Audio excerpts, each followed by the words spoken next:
Me to be here. I appreciate it. This is the first time I've ever done this, so be patient. That was funny. That's not true. No, it's not. No, it's not. This is my 32nd year, and so I've been around a little bit. I've seen some things. I've seen some ugly things. I've seen some great things, and unfortunately, all the ugly stuff is what I list. So I'll work. God, you guys are just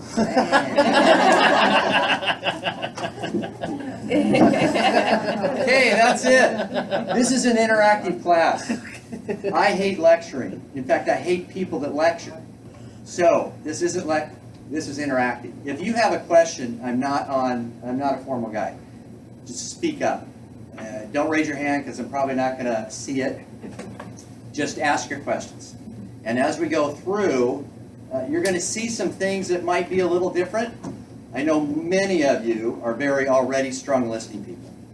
So I'm not taking anything away from what you already do. My hope is I can add maybe one or two things that will help promote your ability to go into your next listing and slam dunk. Yeah, I'm whatever, director or something. I'm a principal broker, have been for, I don't know, 25 years. CRB, CRS, GRI. Anybody know what BMOC WB is? Big man. That's a big man on campus wannabe. That's right. Okay, so today's objectives. Everybody get a handout, by the way. Man, I'm starving. Yeah. Understand a seller's frame of mind. And they do have a mind, by the way. They do have a mind. Okay. I think I'm getting recorded. I'm not sure. Finding sellers ready to sell now. Getting the appointment. That's pretty important. Committing to be our choice. When I say our choice, that's your seller sitting there going, you know what? We interviewed 220 people. You're our choice. I had that happen one time. They had interviewed, it was a big project, but they interviewed like 50 agents. I don't know. I can't talk to 3 and not have to take a break. Gearing up to build your business. That's what we're going to talk about at the end. And keeping the main thing, the main thing. I'm going to reiterate. You'll see that pretty much on the bottom of every slide. What's the main thing? What's the main thing in our business, in listing, and working with buyers? What's the main thing? Relationship. Very good. That they trust you. That they trust you. So we're using the word they. This is all about them. If you start to make this about you, you will not be as successful as if you made it all about them. So every time a question comes up, something goes, oh, wow, I wonder what I should do. Think. It's all about them. Now what do I do? So we're going to talk about that. Okay. Let's hope this really doesn't. So people never pay attention in my classes. This is an awareness test. So pay attention here. So count how many times the football caught. This is a little difficult because they go fast.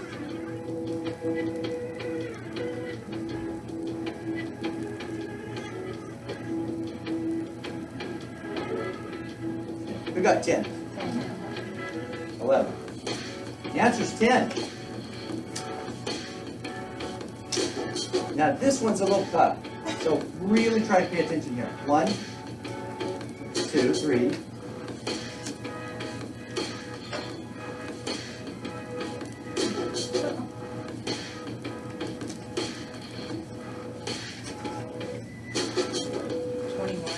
You got 20. I got 19. Good job. Good job. Did you notice that the stall in the back changed color? Watch. It's blue. It changed companies and now it's green. Did you? So watch.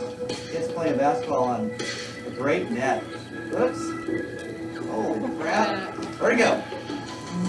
So now that we're all aware, we're all paying attention, awareness, that's where we start.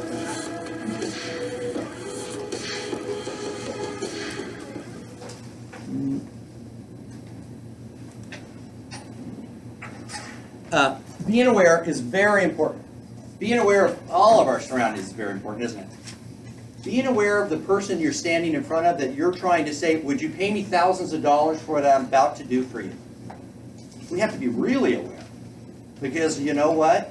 You know what the success rate is for most agents in going for a listing? When they do not have a prior relationship with that client. It's 12%. 12%. Now that just boggles my brain. 12%? Holy crap, I got to go on 100 appointments to end up with 12 listings this year?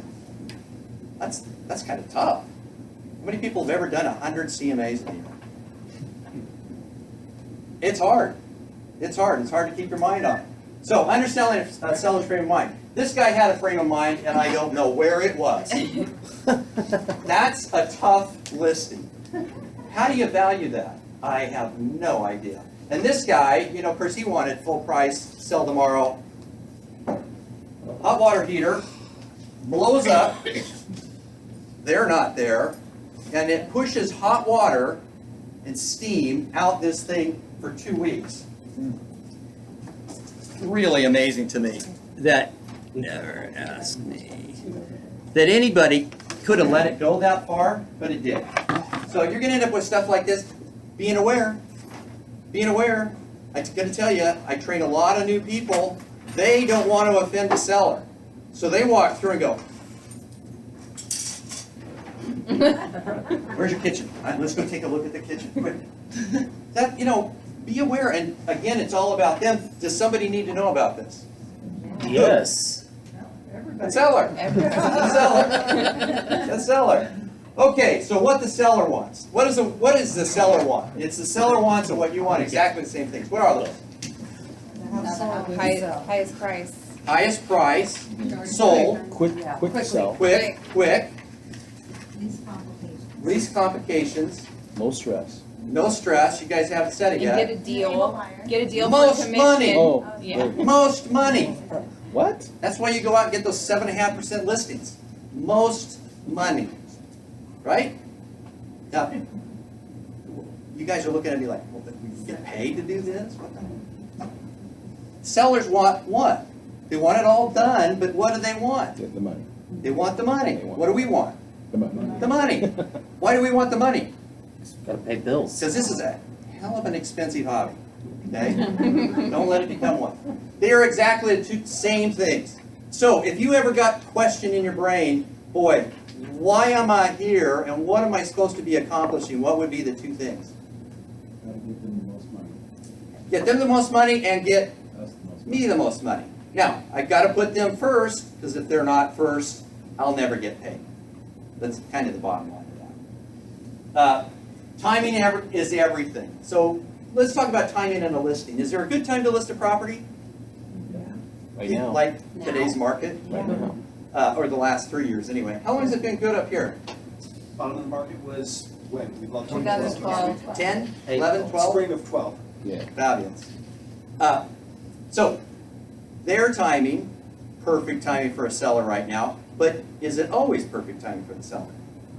When's it not a good time for someone to list a piece of property? Never. You should never. That's a great answer. You're taking here. You're giving the points. Sure. Good job. It is never a bad time. There are better times than another, but there's never a bad time. If they've got a goal to make the most money, get this done quickly, and really in sense, I talk to sellers in this regard. My job is actually more complicated than getting your home sold and closed. It's getting you where you want to go. That's my job. And if the house doesn't sell, most people don't have the equity to go buy another property, do they? I had a guy last year, Scott called me and hadn't met him, got your name from a friend, blah, blah. Scott, I gotta be, my job starts in Texas, Plano. He's going to work for TI or someplace. And it starts Monday, this is on a Saturday, guys. Calls me on a Saturday morning. My job starts Monday and I want to take my family with me and I can't do that until the house sold. Can you bring a sign over? Good time? Yeah. Yeah. Best time. Because you know what? Got to get done now. It's got to get done. Motivated. Great word. Motivated. There's only one thing the seller wants to know. One thing. One thing. And they will ask you this in appointments and dead scared of your answer. What's the question? Assuming someone else. What's it going to cost you? That's a good What's the one. list? How much money? How much money is the house? How much is it worth? What am I gonna walk away with? What am I going to net? This is the question you're going to get asked a lot. You're going to hear it, and this is what they're scared to hear from you. Is my house going to sell? Is my house going to sell? Now, in this market, it kind of does, doesn't it? In 08, 09, 010, you know, God, I was carrying like 50, 60 listings. It was ugly. And, you know, and you call weekly and go, hey, this is Scott. Unfortunately, nothing to report this week. Well, you do that for like 12 weeks, and holy crap, what am I doing wrong? The market's not there, the market's not there. But they want to know, is my home going to sell? Is this saleable? Is this saleable? And you can tell, I don't even know if that's a word. I'm sure it must be. But I tell people all the time, as I'm leaving an appointment, I've walked through, I haven't done my report yet, I'm leaving the house. Guys, I want you to know, your house is very saleable. And you know what? They just go, oh, God. They just take this burden off. But that's all you had to say. It didn't have anything to do with net, time, whatever. Just, is my house going to sell? What's the only one thing that they need to know? What's the one thing they need to know? You are the one that can do this. You are the one that can do this. I say that in front of everyone else that might be able to do it. I know I can do it. And because of that mindset, I get it done. And would they rather work with, I think we can get your home sold. I think we can get your home sold. Or, I can get this sold for you. I can get you where you want to be. Who would you rather work with? The one that's more positive. Say me. Say me. Thank you. Thank you. Okay. That's exactly right. I want to work with somebody that believes enough in themselves they can get done what I need done. And I'm going to tell you, this is where, how many people less than a year in the business? Okay. This is where it's going to kill you, because you're going to go, God, I don't have any. I've got no track record. Holy crap, I'm not sure I can even find a house. What am I going to do? You know what? Prep it up, talk to yourself. Okay, send him the little video text. Yeah. I'm going to do that because I'd like to have you by me. That would be fun. I have to talk myself into a positive attitude because I got to talk to them in a positive attitude. Does that make sense? If I can't talk positive about this, honestly, there are times I've gone to houses and like, oh, you just maybe need to back up, go reevaluate. I hate to say that, but sometimes you got to say no to a listing, and not because the listing won't sell, because you're not ready. You're not ready. And a lot of times it's up here. Now, I got stories. My wife's having a baby, literally. My wife's having a baby. Came at 1 o'clock in the morning. It came so fast. And he was all blue. He was as blue as our shirts. Well, they throw him in an incubator. Guess who stays with him all night? And at 7:30, I got a listing appointment. Now, I went in there. I was jazzed. Because what was my motivation?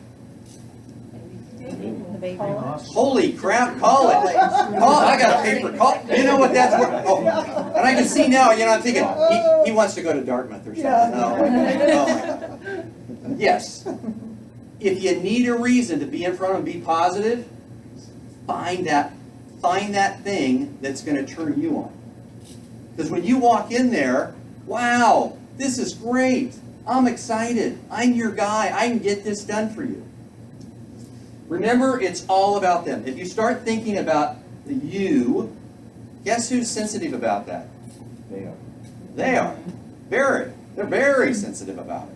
You start making, I'm the big, and I'm going to tell you, this is where I was. I'm the biggest, the bossest, the mostest. You can't do any better than me. Well, who was I talking to? Who was it about? You. It was all about me. Yeah, we like you. You get the job done. God, you're kind of stuck up ass, you know that? Handout. Oh, sure. Right here. Oh, great. Sorry. No, that's okay. Good. So, and what's the main thing? Them. What's the main thing? It's all about Them. them. It's all about them.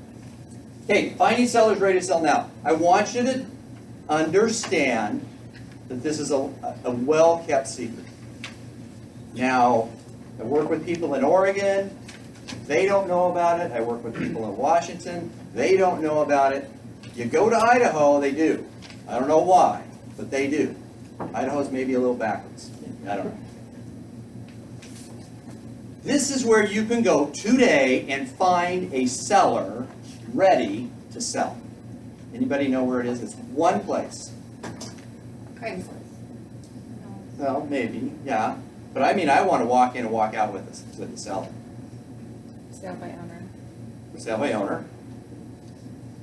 It's called Sellers Are Us. It's right next to Toys R Us. And you go in there and go, you know what? I want a 3-bedroom, 2-bath. I want it in West Seattle. And they're on the rack. You just pick one. Now you guys are going, God, where is that? It's not that easy, is it? It's not that easy. I mean, I wish it was, but it's not that easy. Finding sellers ready to sell now is a difficult job. Just understand that. You want to be a strong listing agent. 75% of my business has been listings. I started out in new construction, which is nice because you can have 25 listings and only one seller. Unfortunately, they're builders, developers, jerks. But they're sellers. So that wasn't so bad, but you get out in the real world, you start working resale, and all of a sudden, man, where are these sellers? Where are the sellers? This, I gotta show you. This is like, I love this, I love this, I love this.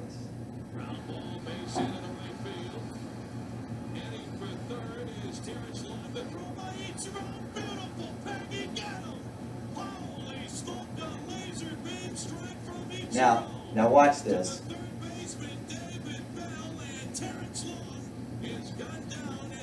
I want you to look at his attitude.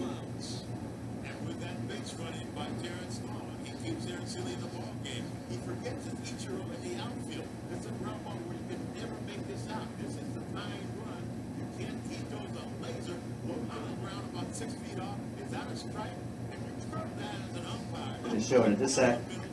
This was one of the best throws I think I've ever seen, ever in baseball, which is my game. Look at that. Look at that. It's like, well, that was easy. That was easy. It really wasn't easy. Scott? Yeah. Can someone turn the bank and lights off up there by the screen? Okay, you know what The boss can. So, where are they? Where are they? Where do sellers hang out? Yeah.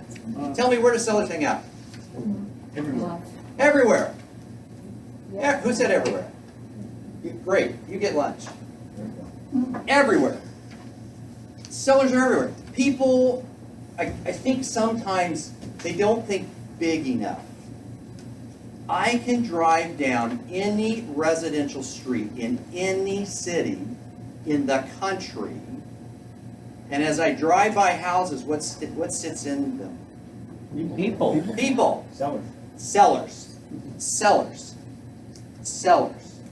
People that own property sell property, don't they? Yes. There is not a single home that is being lived in today that didn't sell. It got listed and sold. Kind of cool, huh? So I can drive down to any residential street and know there's a ton of sellers here. Now, are they selling now? Maybe not. Are they selling for what you want to list it for? Maybe not. But here's the deal. If you wanted to say where are the sellers, God, they're everywhere. And I mean everywhere. Where do sellers go for information? This is the sad state. This is a sad state. Where do sellers go for information? Zillow. Zillow. Where else? Friends. Friends. Anywhere on the internet.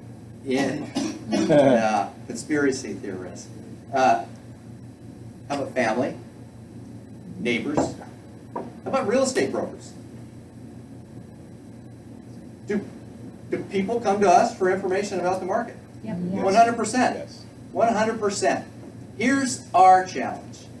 We have to make sure that they know they can do that.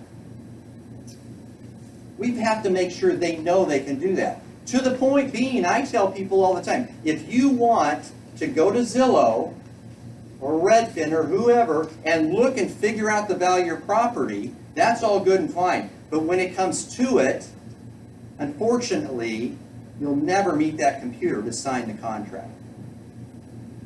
You won't be there. You're going to miss out. So you need to talk to me. You need to talk to me. And that's because most people, when they give information, if they're not in the industry, and even sometimes when they're in the industry, don't give correct information, do they? Oh my God, the market's, and this is what you're going to get from the neighbor. It just happened. List a property, actually, this is, you want to really put the pressure on, list the house that's across the street from you. Put your sign on it, put your name on it. That son of a gun better sell and quickly. Now, the neighbor came over and he goes, oh yeah, my brother just sold his house, 12 hours, 12 offers, got 50 over list. Well, what is my seller thinking now? Why is that? Man, 12 hours, 12 buyers, boom. Didn't happen. Didn't happen. No. As it was, we sold it for full price the next day. But, and let me tell you, now I'm really hopeful for the appraisal because I want to put the sold sticker on. Ka-ching. That's a little advertising for me. I own my neighborhood, by the way. We're going to talk about that. I own my neighborhood. If you go into a marketplace that you're not familiar with, new people, this is very important for you. Because how many people, when they get into the industry, I don't know, Tay, your mindset on it, how many people go, I need a farm? How many people have farms? Okay, farms. Not too many, but farms. Here, what we do is, you need a farm of 400 people. Let's call title and get those addresses. Let's get that done. And when you get all excited and you get all the tax printouts, you have 400 tax printouts, you're going to figure out, man, I'm going to, you know what? Back up and do 40. Do 40. Because you know what? To be able to be a play for them professionally in their lives, they need to see you, don't they? Hell, I don't see my brother but every 6 months. I can't even remember when I meet him. Out of sight, out of mind, right? Okay, but could I go and knock 400 doors? No, I don't know. It might take me 6 months. Now, when I started over again, the guy kind of looked familiar. There was a guy here about 6 months ago, but he wasn't as good looking as you. As it is, that's where you kind of have to make sure I'm in front of those people. When I talk to them, I talk to them like this. This is my market area, and I wanted to introduce myself. I'm your realtor for this market area. Or just, huh? This is what most sellers think, honestly. They think when you walk a neighborhood and you mail and you say hi and you go to the garage sales, they think you run down to the MLS and they gave you your assigned 2 streets. And that's yours. Now, nobody can screw with it. They've got their own 2 streets. That's yours. Do they do that? We don't do that, do we? I've always, how come we don't do that? Open marketplace. Open marketplace. But here's the deal. Do they know that? No, they don't. They think, if I say this is mine, this is mine. If you have questions, I'm the guy because I'm your market expert for this neighborhood. If you're working a farm or working an area that's out of way from where you live and what you know, go learn it. Go learn it. Do market analysis for the entire marketplace. Somebody goes, how's the market over here? You know what? In your 10-block area, 4 homes sold last month, and they sold for 98% of list. Average market time, 22 days. He is my guy. He knows all about this. Know the schools. Know where shopping is. Know Mrs. Jones, the lady that always sits in her house and looks out the window, keep track of everything. You want to get to know her. Because she knows everybody and everybody. She's got to talk to everybody. Oh, you need to call that guy. He's our guy. He's our guy. Activities that spark interest with a seller. What are some activities we use to excite a seller? You know, kind of to bring them out of the woodwork. What do we do? Give me some activities. Recently sold. Recent solds. Open houses. Open houses. Who said that? Open houses. We're going to talk about that a little bit. Open houses. What else do we do? Direct mail? Who does direct mail? Do you direct mail looking for buyers? No. No, we really don't. What are we looking for? Sellers. Sellers. Here's what I'm going to teach you. I want you to always walk around with your radar on. With your radar is up. Okay? My radar is not up for buyers. You could put a buyer in front of me and put buyer on his chest, and you know what? I'm not tuned to that. I don't see it. I'm tuned to sellers. I'm tuned to sellers. If you, boy, I've got a clue you're a seller. Now you become a buyer, you know, am I going to flush you? No. No. No, what would I do if you were a buyer? Work with. Let's work with them. That's right, exactly. Let's work with them. Find out if they're not working with another broker, boom, let's go. But my radar is up for sellers. And when anywhere near, if you get sellers, who follows sellers? Who follows the sellers? Who follows the properties we list? Buyers. Thousands of them. People always, you know, I get new people, I've always kind of wondered why, but brand new people, well, why'd you get in the business? You know, what brought you here? I love showing houses. Wow. That's going to make you some dollars. Okay? Here in a roundabout way, if you want to work with buyers, go be a listing agent.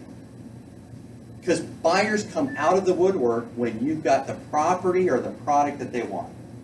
Don't they?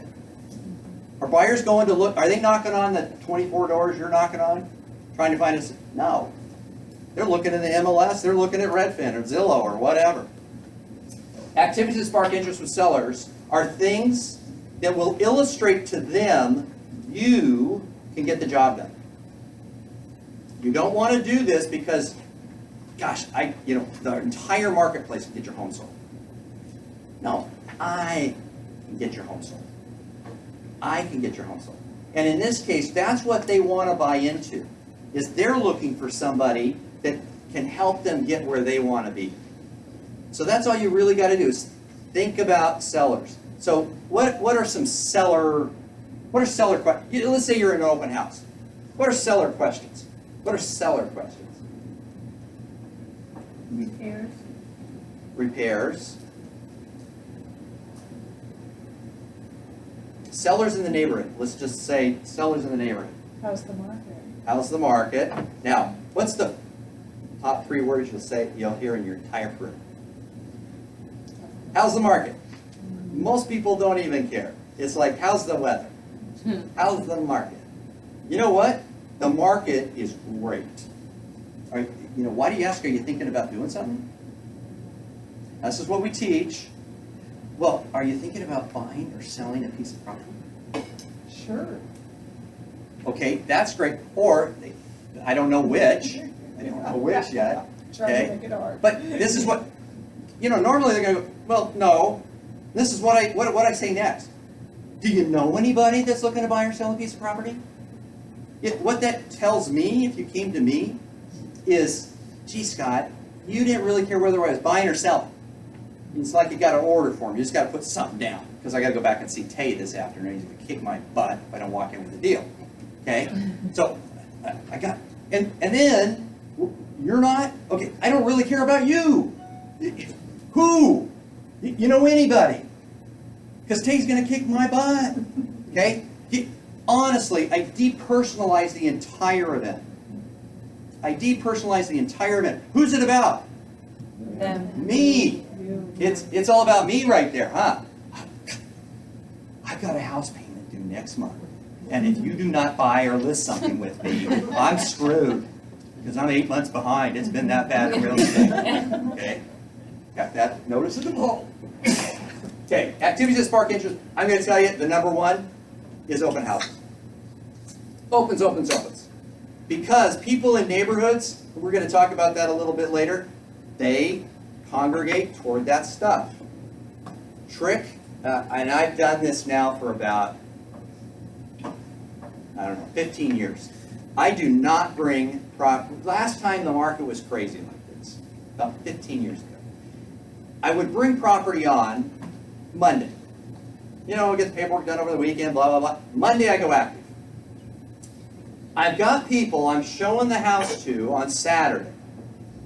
And they're walking through and they go, God, this is really, but Scott, how long has this been on the market? I go, just 5 days. 5 days? Well, what's wrong with it? What? Well, it's still here. Something must be wrong with it. Nobody else wanted it. 5 days. So this is how I combated that. Now I bring everything on Friday afternoon. Signed. I'm 100%. When I hit hard, 100%. Now it shows Saturday. They go, how long has this been up? God, like yesterday too. Oh, crap. Sense of urgency. So there is a good and a bad time to list. I'm not gonna say Monday was a bad time, but I think Friday's a better time. In this kind of market. Give me some, let's talk about proactive and passive. I like this. Proactive activities versus passive activities. So give me some passive activities. Give me some passive. I'm trying to find sellers. What's the passive activity? Facebook ads. Facebook ad. Mailing. Come on, what else are you guys doing right now today? I know you're out there doing it, so what are you doing? Reviewing. Emailing clients. Previewing. Loading it by side. Okay, loading them in buy side. Postcards? Knocking doors?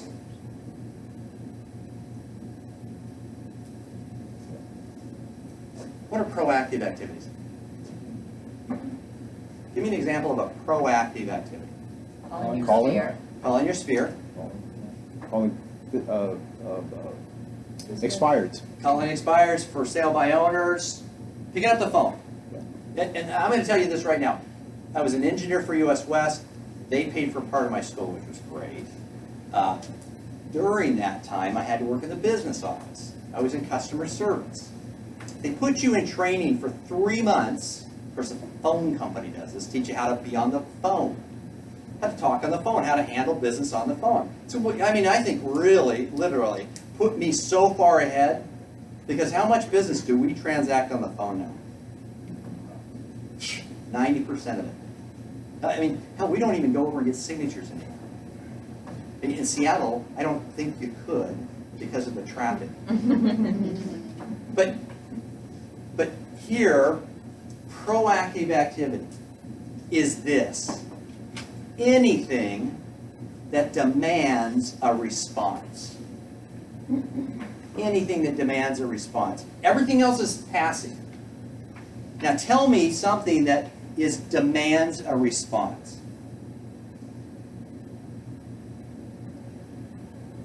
I'll tell you what demands a response.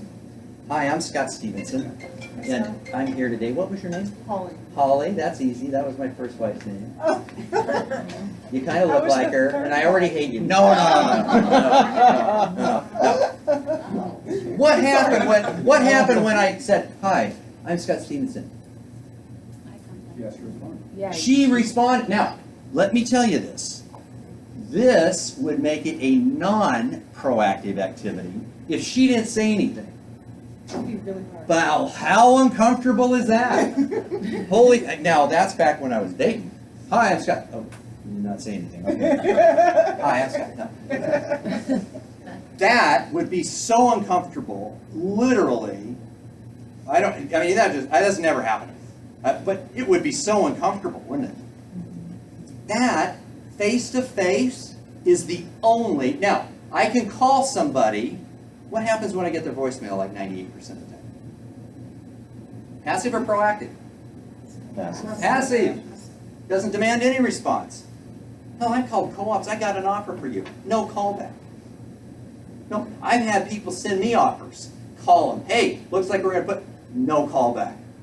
Huh? No. Text? What about text? Text. Passive. Aggressive. Except the way my son does it. Yeah. Do you see what I mean? This is really the only proactive approach that you're going to get big response on. So what does that start to say? Get face to face. Get face to face. What do I got to do to get face to face? More open houses. Opens. I got to get up off my duff and I got to go talk to people. The reason that I list and I'm successful at listing, I talk to people. Now, just like I don't go, and we teach it, and I know, I mean, this is the way I learn. I was through a Floyd Wickman class. It was 12 weeks long. And I mean, every night you had to go, you had homework. Now, this is how long ago it was. You'd open the reverse directory, pick a street quick, and start calling. And until you got a listing appointment. And you did not go to class, and let me tell you, you didn't go to class until you had a listing appointment.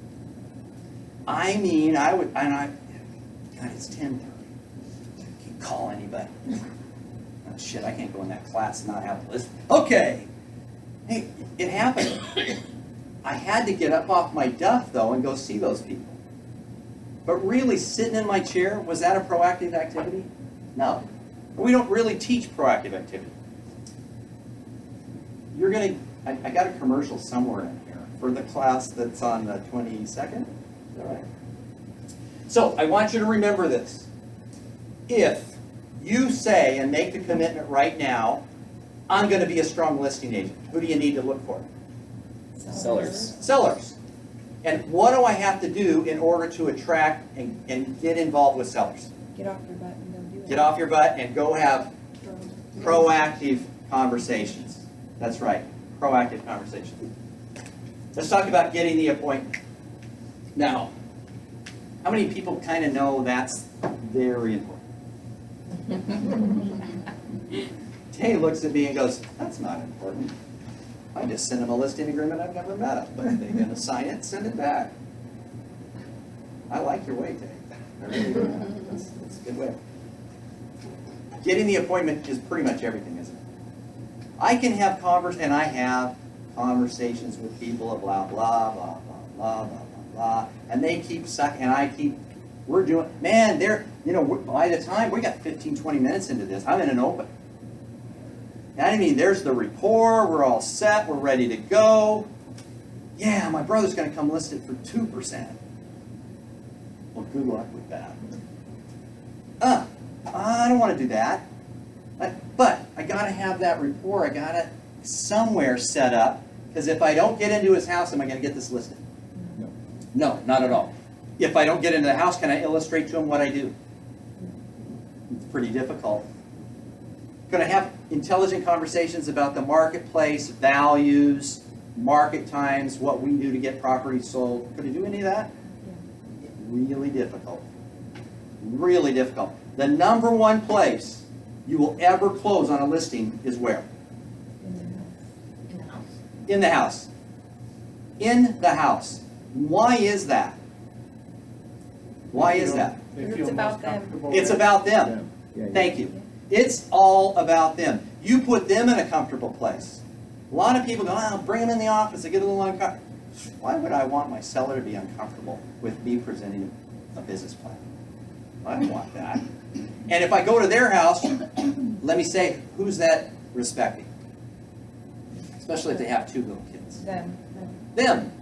This is all about them. If you got to get the appointment, you have to get in the house. Okay? For me, puts a foot in the door, can't close the door.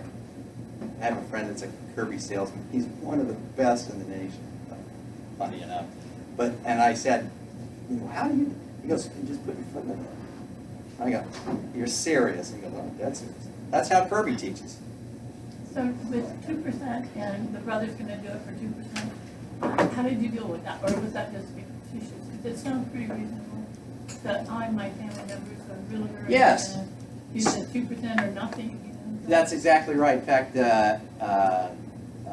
Angela sent me a note about an agent that had that happen like just this weekend. So we're gonna discuss it. Well, let's talk about that real quick. So what would you do? What's the first thing you wanna do? I asked him, so why are you talking to me if you already have somebody who's gonna do it for less? And there was a, I'd like to show you. So- Something you don't like, yes. So here's what I'm gonna say in regard to that. I don't ask questions that I know answers to. I ask questions that they need to hear the answers to. Does that make sense? yes. Okay? A lot of times you ask questions they don't know. They need to hear those answers. Now,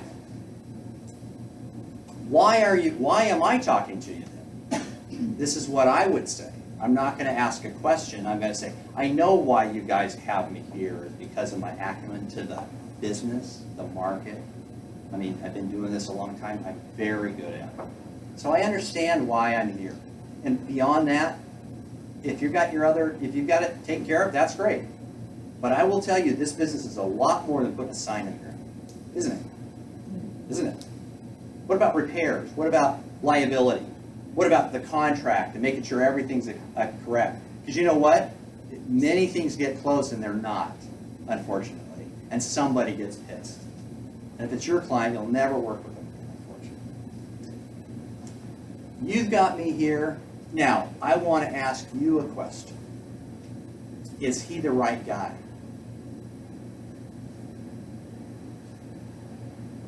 I'm waiting for an answer, by the way. Is he the right guy? Because you know what? If he is, I'll help him any way I could. But I'm going to tell you this. If he's doing it as a hobby, because the 2 points is going to go where? To a co-op.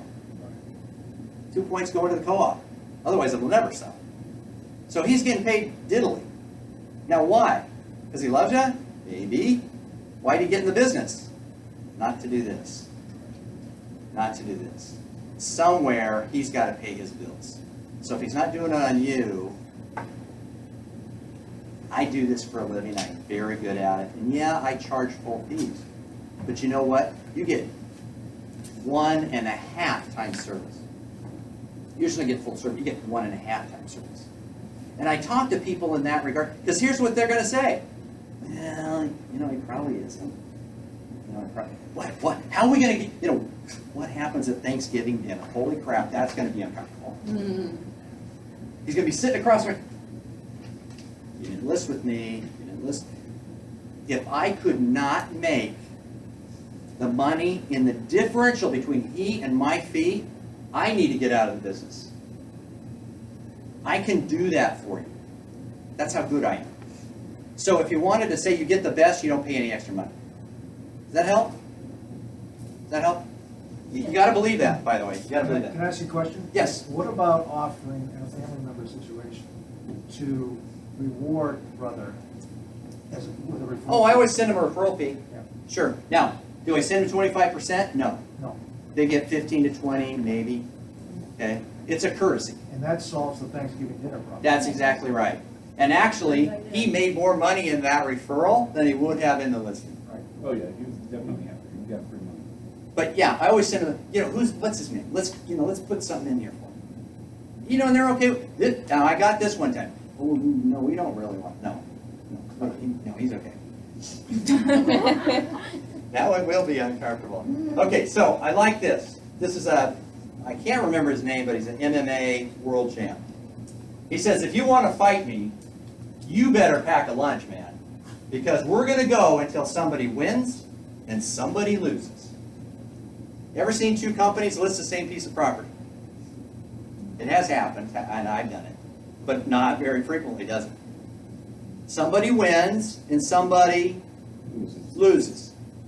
Okay? I want to win. I am going to win. I am going to win. Because I don't want to be the guy that loses and doesn't make his house payment. I don't want to be the guy that loses and can't send his kids. My kids graduated college and no school debt. I was really proud of that fact. Unfortunately, a lot of other crap happened to my wife. But, yeah, she never saw me like for, 8 years. Honey, it's, tuition. I love this business, so that was part of it. That's my attitude. Now you guys go, oh my God, that's too hard. I can't be that cutthroat. I can't. Well, you know what? Then don't let me go up against your listing. Because what am I going to do? I'm going to win. I know someone's going to win, someone's going to lose. I'm going to win. I'm going to win. Now, you go, well, but that just seems so hard. That's just hardcore. That's just really tough. I don't think I could do that. Okay, so here's the deal. Is there anybody in your marketplace that would say, I'm going to win? 100%. I will tell you, it's everybody else you're up against. They've all got that attitude. I'm going to win. I'm going to get this listing. I'm going to get it sold. They're going to get the money they want. I'm going to get paid. I am going to win. What's that setup if you're the other guy? You're going to lose. You know what? I don't want you to lose. I don't think you want to lose.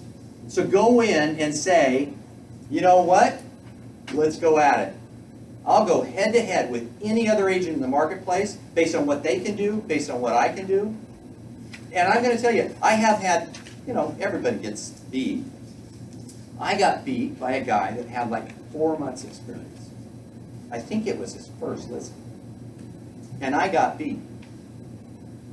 I got beat. What the hell? I'm Scott Stevenson. Don't you know me?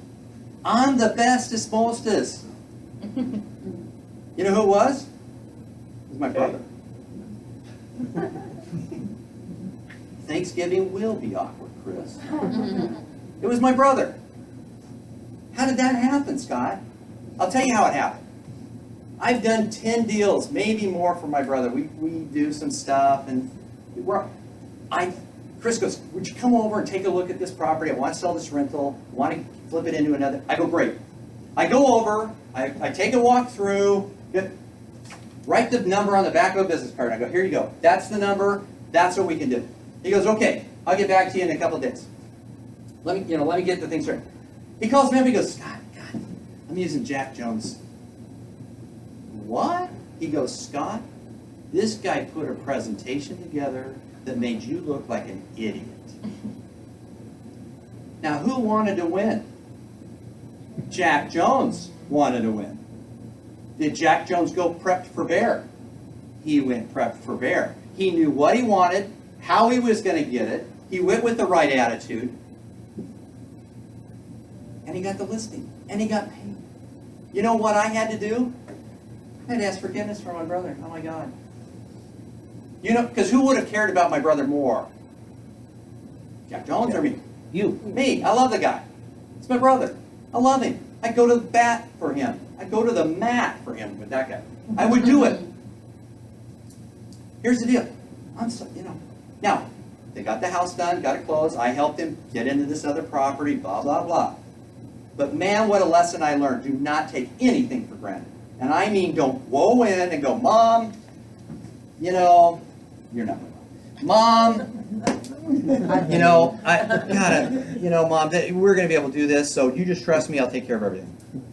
Are you okay? You look a little bit peaceful. That's right. Here, don't take anything for granted. Ever. Ever. The reason I say that, if you want to take this for granted, call me on that appointment, because I'd like to go up against you, because I'm going to win. Okay? I understand that. Oh, lunch? Let's take a break. Can we take a break? Lights? Please. Okay. Camera. Thanks everybody for patience on the food, I appreciate it. Scott, your brother called me. We have to sit down and have a talk. I just did that. I had an agent refer me to an agent that's not in the business anymore, refer me to a family member. And so they called me and I'll give you my number. I'm not prepared at all. I knew I had the listing. I then gave them some things to do. And then I followed up about a week later and they I sent them an email saying, hey, I hope Yeah, it's but I not would- too hard. I've got all the I would contacts do the together, same. when can we get together? And they're like, oh, we're deciding between a couple, and I was like, I had no idea. What the hell? Yeah, so then I'm like, oh my gosh, didn't so-and-so tell me about Berkshire Hathaway? And then, it I'm is sorry, that, I wasn't prepared. I would I thought we had. And We thought it was a slam dunk. We thought we got, yeah, bang. Yeah, but I was like, what? always take the. Yep. It's embarrassing. It's embarrassing. Now, I will tell you the one thing that would have probably helped you a great deal. One, don't wait a week. And two, don't email. Don't email. You know why we email? We're afraid of the answers. I can't think, that's me. I can't think fast enough that if I talk, you're going to say something, I got to go research that, I'll email you. Yeah. Email is the worst thing we've ever done for our business, honestly. Yeah. Because it took away relationships, and now it's a free-for-all. Who's the best emailer? Well, Yeah, not me. that's not, I'm not But I going to remember just going, what, there were other agents. Yeah. spending time and investing in those people. Me too, I'm starving. Yeah, I do have it now. Good. But I was like, Good. Congratulations. I was like, yeah. Sorry, that was a good one. It's extremely difficult to do your first transaction. It might take more than so you might come to Sean and say, look, Sean will represent you, I'll represent them. Which is 6%, 3%. How are you doing? Sounds great. Yeah, right up. Stop you. Oh, yeah. It's not that hard. Yeah, no, it was really good. I know.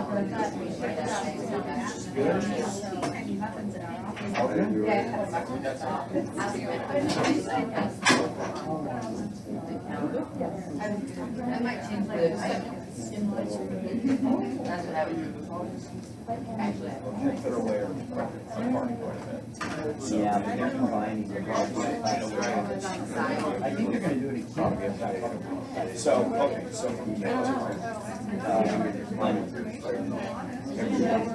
What's up next? Miday's good. Miday's probably pretty solid. You could get there in. Yes, you do.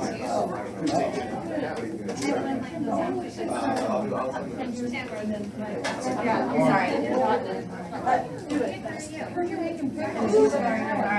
Oh, we got invited. I don't know. Okay.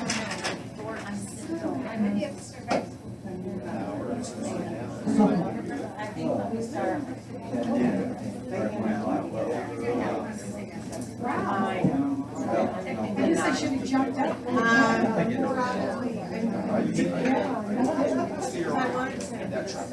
22nd. Where it showed. And I think around that time.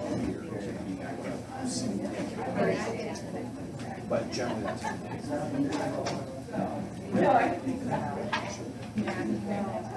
Yeah, good. Well, I found power, but I can't set it over here, it just can't right now. Oh.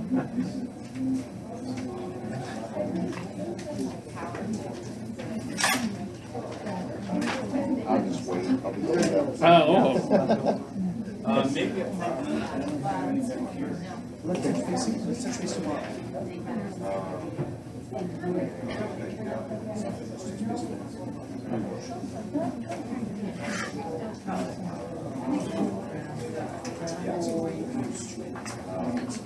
So your next listings that you have coming out in November, where? Oh, that's probably French or Cousin. something. Oh, okay. That I met in February. Out in Spokane, I flew out there, met him, Hang said with you guys for a hello. little bit. I don't want to be walking. They knew I was a realtor out here in Seattle. Yeah, really. Tammy came back to look for you. Because I sent her a text. Oh, And she was like, oh. I'll chat with her. Yeah, She might have sent me something anyway. she's so sweet, isn't she? Man, she saved my butt, I don't know how many times. Because every once in a while you hit a random priority from somebody, Yes, you do. and you're like, I don't always. let me look out for you, you know? And she will literally text you back. Oh yeah, anytime. Well, yeah. Yeah. Yeah. We had drinks together at that same bar. Does that say Pinnacle Moose? Black Seal. I go there every day. Do you? Yeah. Hey, girl. Bad. What's up, Terry? We went out. You already eat? No, I'm gonna go. I like having cocktails. Right now. No, but it's fun. Do it good.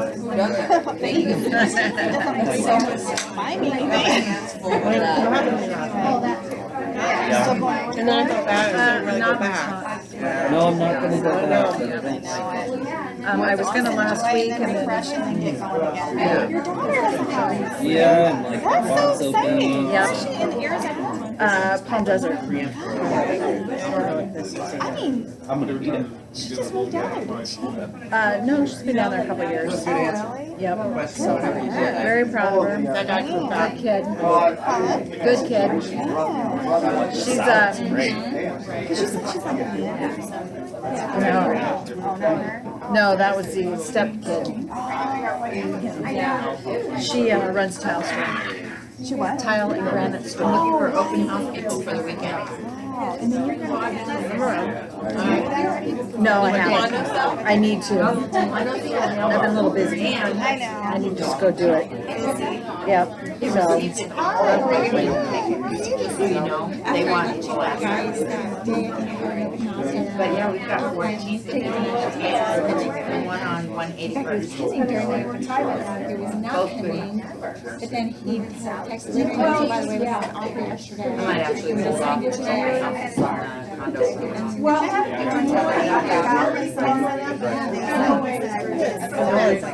I had an actual buyer who was I thought it was but chicken. I just knew in my heart something was up, right? You didn't feel like it. That was good. I don't like. One of the ladies who came in, I thought it was No, from that's Baker, not true. started researching what's in In the salad, Oh. chicken. more than her. Chicken, right? I just tasted too much. You know what? It's the anchovies in the dressing. That's in your dressing. You're absolutely correct. Squeeze a little extra lemon on it. Do you want mine? I just licked it though. I've got one on my plate. I haven't used it. Just thank you. I licked off the dressing. Well, I'm like, oh, I did taste something fishy.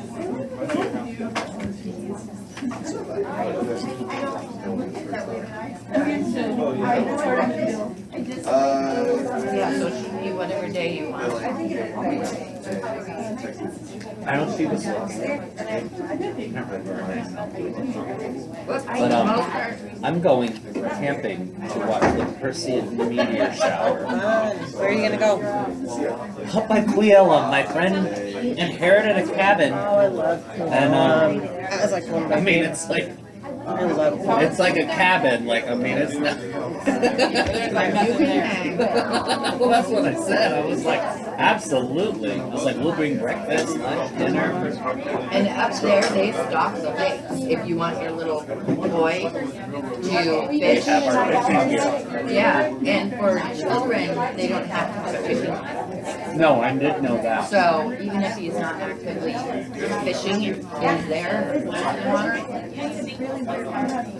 Yeah, we got him a. I mean, the cabin kind of like hangs right over the river. I was like, oh, we're gonna have to get him a. Where? You know a lot of neighbors. Okay, you don't know. All right. I showed me pictures and I was like, yeah, we want to go. we doing, everybody? Everybody grab Oh, the Yeah. places I really love. There is some beautiful just a pieces minute. of property over there, and they are priced right. They are. Where I am like, oh, if only. She's thinking of actually selling her home and moving up there. I would. That's funny, we were just talking about that. I wouldn't until it had snow for 3 weeks. There were some crazy wildfires going on over there. She just decided to I hope they She have. loves it. It's 100 miles from her front door to that front door. Oh, I'm so excited. The kids are doing Do you have her address? Yeah, it's, I would ask for her address. getting a little bit together, trying to figure out the layout, volunteers, Okay, then. because they're like quarantined. But at least it's like, okay, cross off the list. Oh, sorry. I think it's, I knew, I was watching. Yeah, I know. Come back. Really made her shift salad and sandwiches this time. It is what it is. There is. Things out of my mouth, it's horrible. It's not like it's Jimmy John's or something. Really good. Good.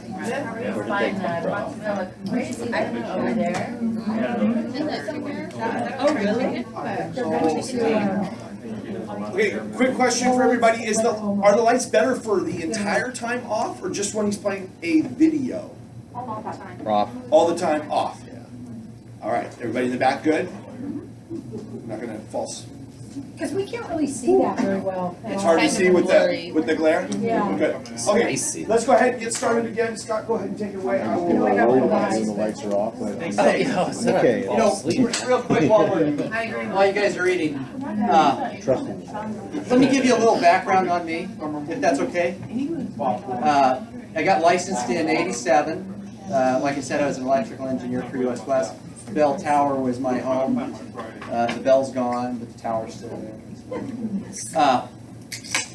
Let's see. Big life events. My wife left in 12, and I'm getting married next week. Oh, congratulations. Been going out 2 years. Met her on Match, and yeah, it was my first meet. And I figured I'm not doing this anymore, so we've got to get together. And it worked out. I have 3 boys, great kids. I want to share with you just a quick story, maybe give you a little perspective. You're going, God, this guy is like he's too hard. I am not that way in life, honestly. When I speak, I like to speak so at least everybody will kind of at least try to stay awake. I've found volume does that. But I'll share a little story with you. Everybody know to wear your seatbelt, right? I think it's the law now. Yeah. I think it is. I had a project. It was a new construction project of very high-end homes, and we had a broker event. Every week we would have a brokerage come out. We'd go into the clubhouse and have a big dinner and blah blah blah. And I was going home, and this is in '94, that Christmas, Holly had said, you know what, if you don't start getting home when you say you're going to get home. And I mean, in that time, we had 2 boys, very small, 4 and 1. And she says, this isn't going to work. Now, we've been married a long time. I said, okay. I stepped up, I got an assistant, and up until that point, I didn't have an assistant. I got one, and I said, okay, I'll do it. For 2 full months, until my birthday, which was February 26th, until the 28th, I was home every time I said I would be. Now, sometimes I'll be home at 8:30, I'll be home at 6:30, but I made that time. Now, I didn't wear seat belts because it always wrinkled my shirt, and I always thought, God, that looks kind of cheesy, so I don't think I'm going to do that. And it always got in the way of my name tag. By the way, if you're wearing a name badge, would you raise your hand? Everybody else is a secret agent, evidently. Here's one of my tips. You wear this. Everywhere. I wear it everywhere when I'm dressed appropriately. Now, if I'm in, Oh, yeah, not in your let me say, pajamas. yeah, cut off the jeans. Probably not. Fishing, pants. probably not. But I wear it everywhere. Why do I do that? Because I want everybody to know my name. I could care less. In fact, who called me Steve today? My nickname in high school was Stevie because I don't know. I don't look like a Scott. I look like a Steve. I don't know, Scott Stevenson, they can never forget the Scott. Anyway, the 3 words you're going to hear in your career are going to be based off of this. Hey, you're real estate. How's the market? If you don't wear this, I'm walking past opportunities all day long. So, this is about 2 years ago. I go through the check stand every morning at Kroger, and I get a donut and a cup of coffee. And Starbucks is there, and I see the same guy every day. I go, hey, you like this guy? He goes, no, yeah. He goes, oh, Berkshire Hathaway. Oh, you're a stockbroker. I go, well, yeah, this is in a sort. I work mostly housing stocks. Have you ever thought about doing something? Now, I don't ask, you're looking to buy, sell, blah, blah. Are you thinking about doing something? Pretty nonchalant. Thinking about doing something. That starts with this. If you don't wear this, you're walking past opportunities. I listed his house, sold him a home, and have subsequently sold him another one. Nice. Yeah. 3 houses with a guy because I was wearing a name badge. And he thought I was a stockbroker. Are you from the East Coast? No. Where do you shop at Kroger? Well, Fred Meyer's is Oh, what. I know. Yeah. I just hadn't heard that. in a Yeah, long it's time. all becoming Kroger. Kroger, You're going to see that. Yeah. Yeah, Fred Meyer will go away. Kroger's. Now, if you go in there, all the stuff's branded Kroger. That's what I thought recently, and I was like, God, I hadn't seen this since. So anyway, I told Holly I'd be home 7 o'clock, and it's 5 to 7, and I only live 5 minutes away, and I thought, boom, I got this nailed. I was coming down this backcountry road, guy came around the corner in my lane, and I thought, oh my God, he is drunk. And I got past him, watched my side rearview mirror, and he made the next corner, and when I looked up, I was off the road. And I hit a culvert, car endoed and rolled, and who wasn't wearing a seatbelt got ejected. Car rolled over me. Oh, God. And it crushed me from my larynx through my knees. I have more fake parts than you would want to know. Should have died. It was a miracle of God. I'm here. And I think the biggest reason, if anybody ever said, God, it was all, you fought. Well, I did. You know why I fought? I had 2 boys at home. They need a dad. By golly, I'm going to do it. The hardest thing I ever did was trying to learn to walk again. It was hard. It was very difficult. But I did it because I had a specific goal in mind. I'm going to be a dad to those boys. I'm going to be a dad to them. If you guys don't know what, in this case, why you're doing this, you need to figure that out. Because there will be tough times in your life that will show up, and you'll go, man, I don't know why I'm here doing this. And it'll go nowhere. Or you go, man, I know exactly why I'm doing this. Boom. Okay? Okay, so, starting out right. Conversations, this was, by the way, getting the appointment. So, conversation skills. We're going to talk about that on the 22nd, but I will give you a couple of hints. Conversationally, people like to what? Talk about who? Themselves. Themselves. If you think they want to talk about you, you are wrong. And I mean, my priest does not want to talk about me. He wants to talk about him. Who's the most important person in our lives? Now, we all say spouse, kids, whatever. Who is the most important person? Us. Us. Do we have any relationship with anybody if we're not here? No. No. You got to take care of you. You got to take care of you. We're going to end up with conversational skills in the class on the 22nd. So, let's just say I'm in an open, or I'm in a check stand, or whatever. Okay? My goal to be able to set up, to be able to get an appointment, I have to have some sort of discussion with this guy. So I got to talk somewhere. We've got to find some meeting ground, don't we? You ever met somebody you had nothing in common with? Nothing in common with? You still friends with them? Or never did become friends? Because we got to find something like this, and then things work. then things work. Building rapport, establishing common ground.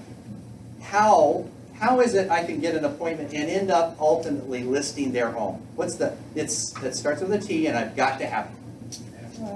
Trust. Who said that? Holly did. Yeah, Trust. Would I list my property? Mr. Jones just lost his wife. He's 72 years old. And he owns his home free and clear, and he has to go into assisted care. This is the biggest life decision he's ever made. Kids are on the East Coast. He's on his own right now. And you're in front of him to list his home and get him there. Do you think he's going to do that if he doesn't trust you? No. No way. No way. He will keep looking until he does find somebody he can trust. So how do we build trust? Can you build trust like, hey, do you trust me? Okay? No. We establish some common ground. Establish some common ground. Now, let's just do this. Let's just do a little exercise. Okay? Common ground. What do we got in common? What do we have in common? You and I. Realtors. Both realtors. We're both real estate brokers. Okay, what else? Work for Berkshire Hathaway. We work for Berkshire Hathaway. What else? Live on the coast. The West Coast? Yeah. Oh, okay. I was going, God, I really would like to live on the coast. Unfortunately, no market over there. What else? Enjoy your jobs. Enjoy your jobs.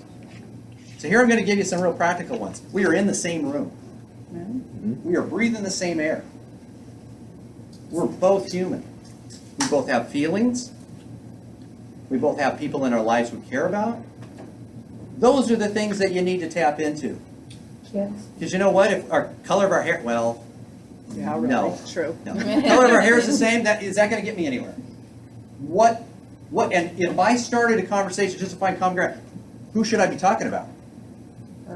Her. And who does she want to talk about? Her. That's kind of cool. We got something in common already. You see what I mean? But so tell me about your kids. So, I'm just walking through the house. I'm making notes. Tell me about your kids. I see. Are the kids gone now?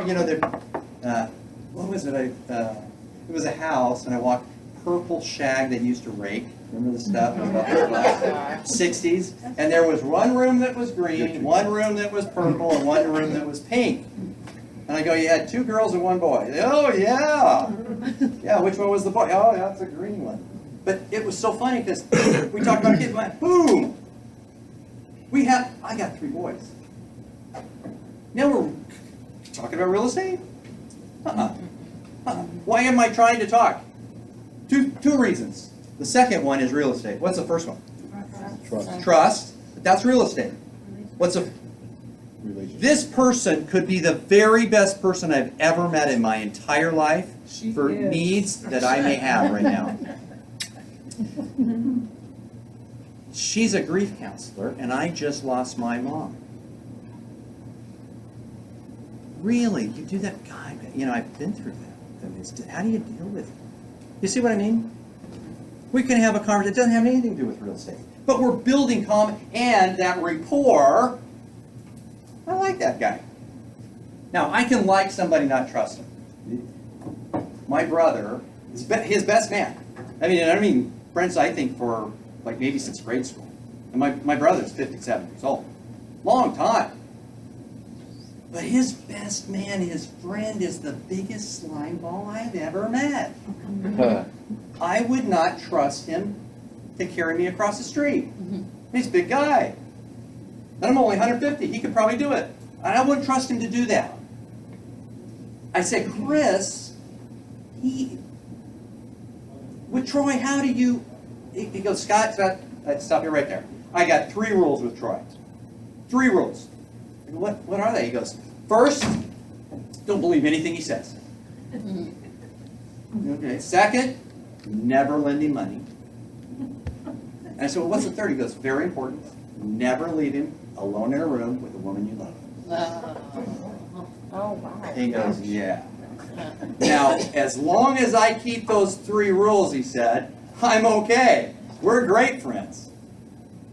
As long as I follow the 3 rules. They had a relationship, but he could trust him. But he likes him. Okay? So you can like somebody and not have that trust. That's what you're trying to work for. But I also want to, hey, you're a human, I'm a human. Hey, that's what we're here for. You know what? That's really what we're here for. So, building the report, establishing common ground. Any questions about that? Have discussions about them that are important to them, but you're finding common ground. And there is common ground with everybody. And again, if you had to dumb down to, we're breathing the same air. You know, we both woke up, put our pants, well, I put my pants on, you put your skirt. Okay. Setting the tone with attitude and language. I'm going to give you a couple of things I want you to, like today, start. You're going to stop some things and you're going to start some things. How many people know what a CMA is? Okay, what is a CMA, by the way? Can somebody give me a definition? It's an acronym for what? Comparative market analysis. What's another one? What about competitive market analysis?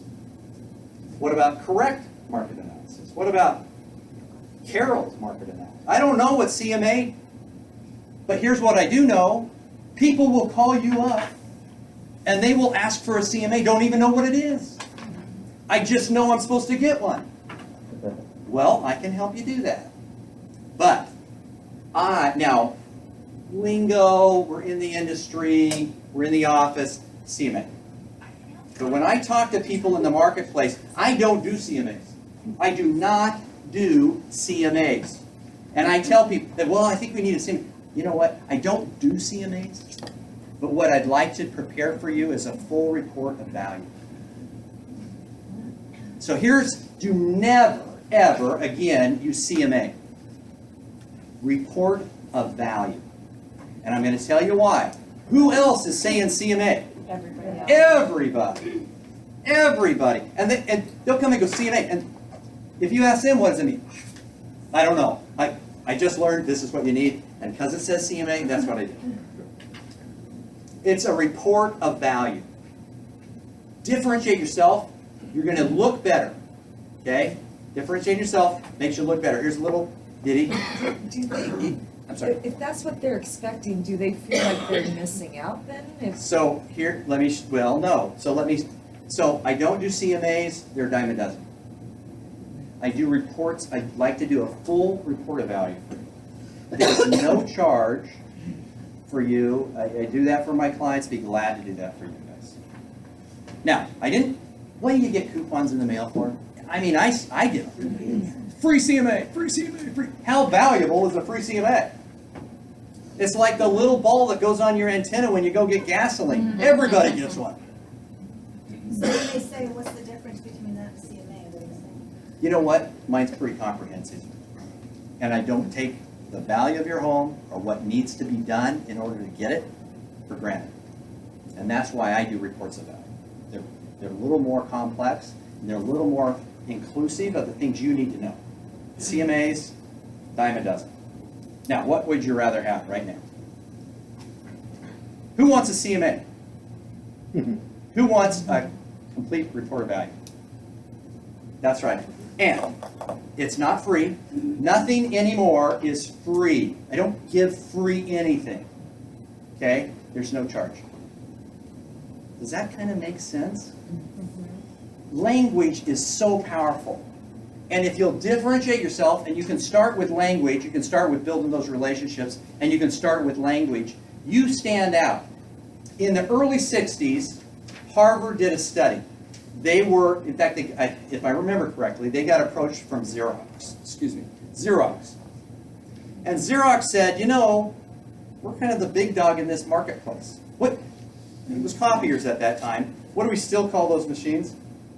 Xeroxes. Boy, they had it going. Do they make them anymore? No, they don't. Too bad. But we need to understand, how can we differentiate ourselves?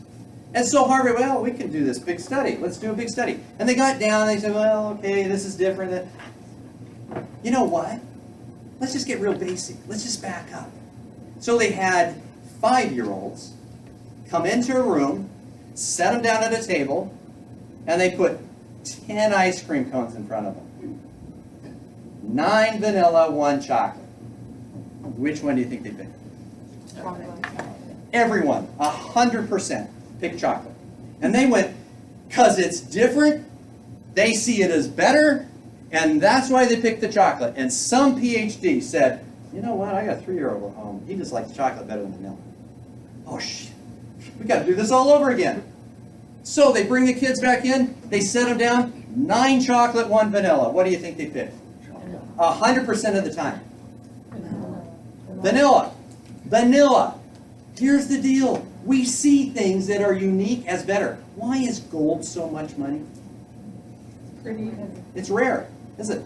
Yeah. Hard to get. It's very rare. It's very rare. Platinum, even worse. Isn't it?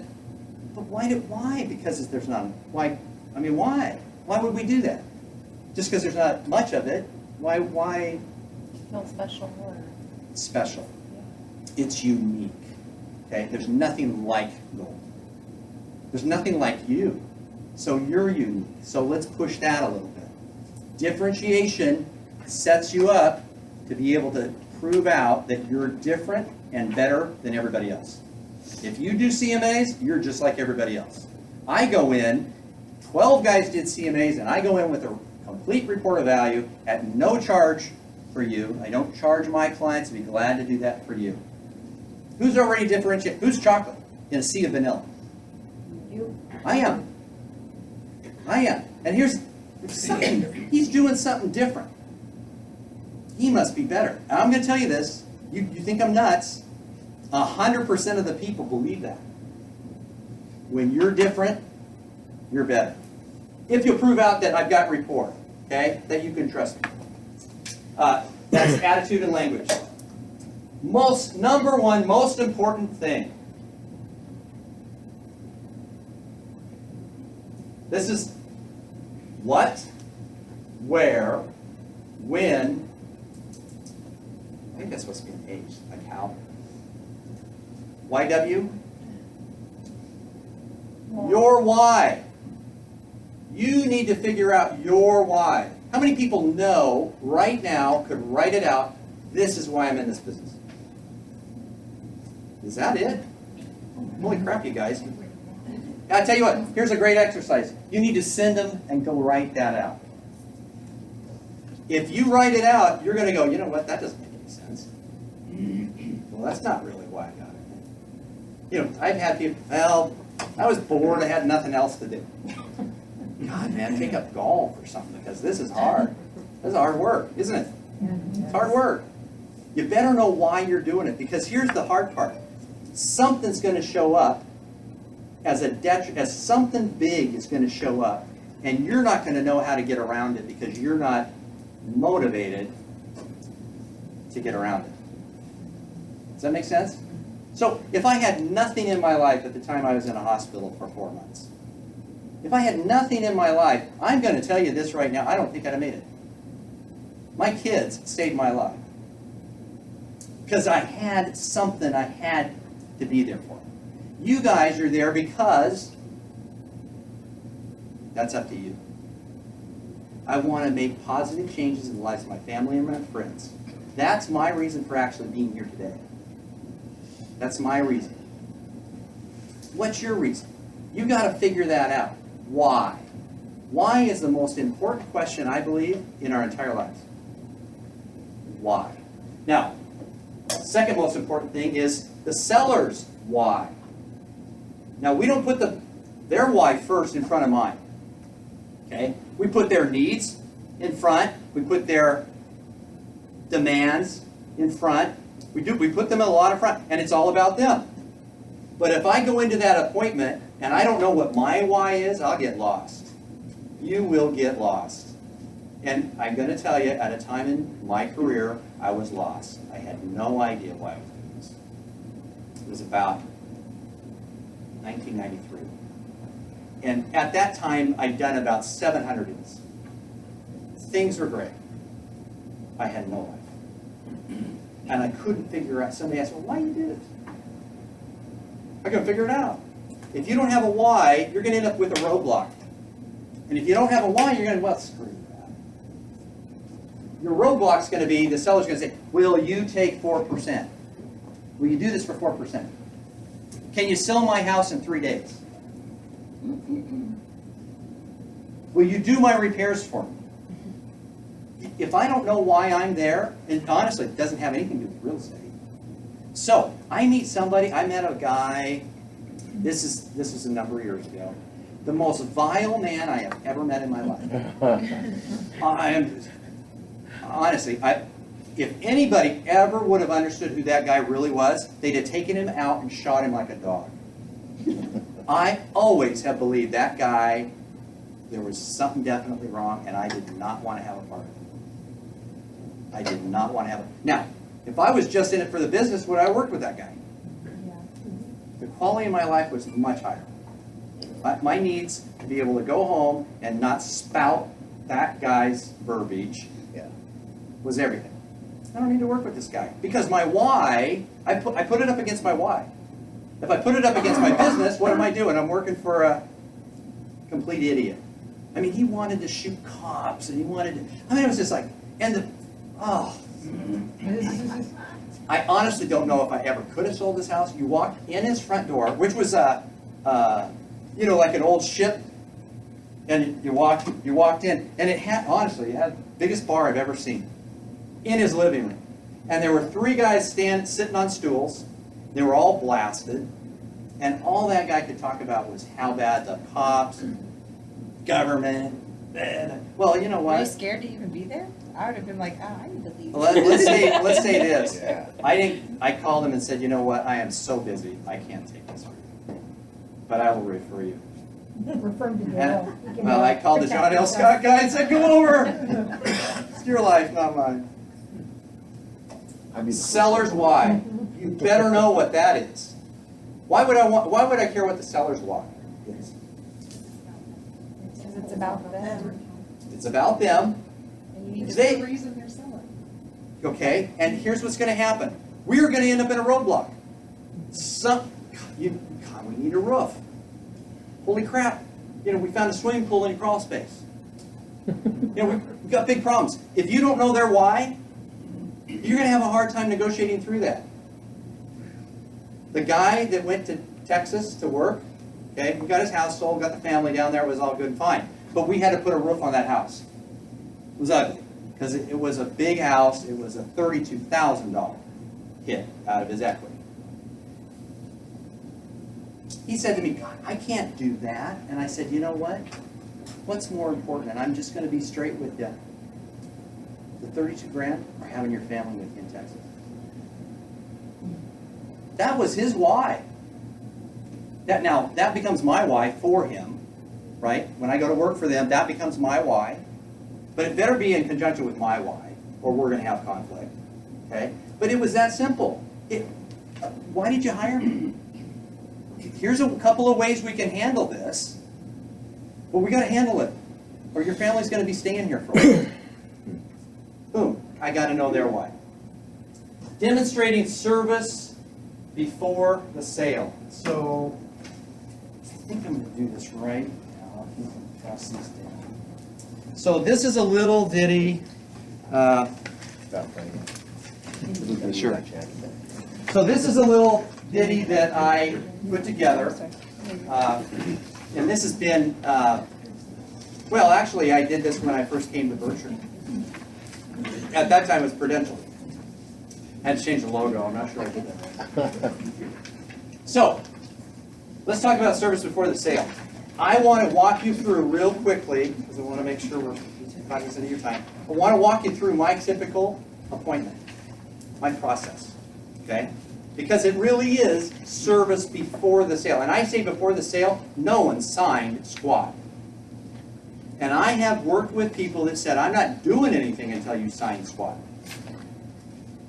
You know what? I don't believe in that.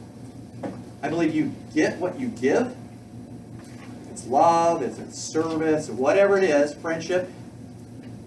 Service before the sale says, I'm about to show you stuff that no one else would do for you without a fee. Something I want to be able to do for you. Now this sets up, I'm the most professional guy you're going to meet.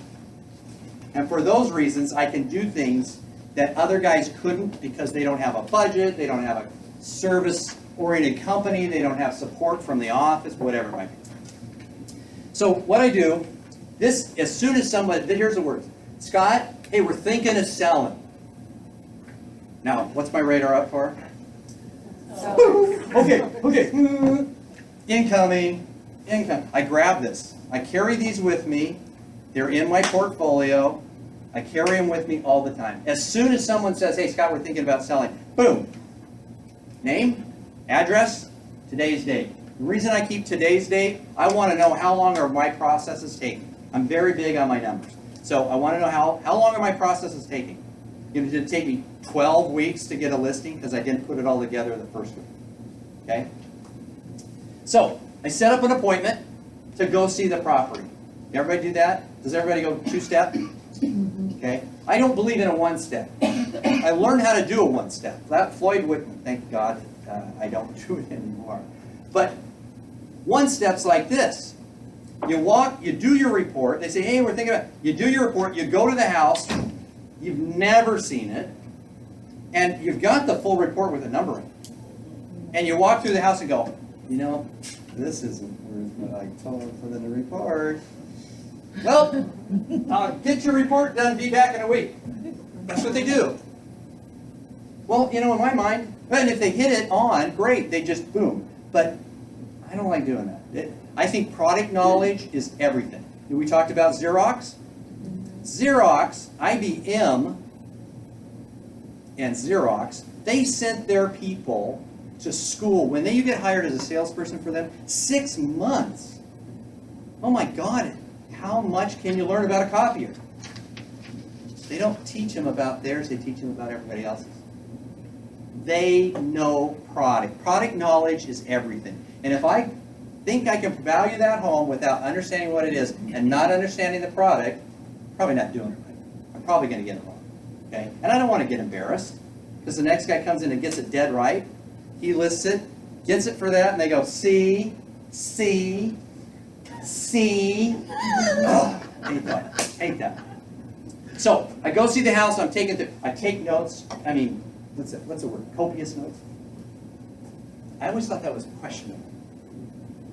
I'm writing everything down. I mean, I write everything. I'm writing. You know, Johnny split his lip. Oh, Johnny split his lip right there. How long ago? Blah blah blah. What's the hole in the ceiling? Well, that's where the meteor came in a couple of years ago. Well, have you thought about repairing it? I think we'll need to do that.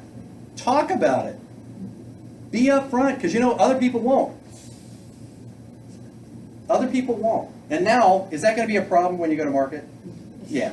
Likely. Oh. Unless you got the meteor sitting there, that would be cool. So I'm walking through, I'm taking notes. I take a bunch of notes.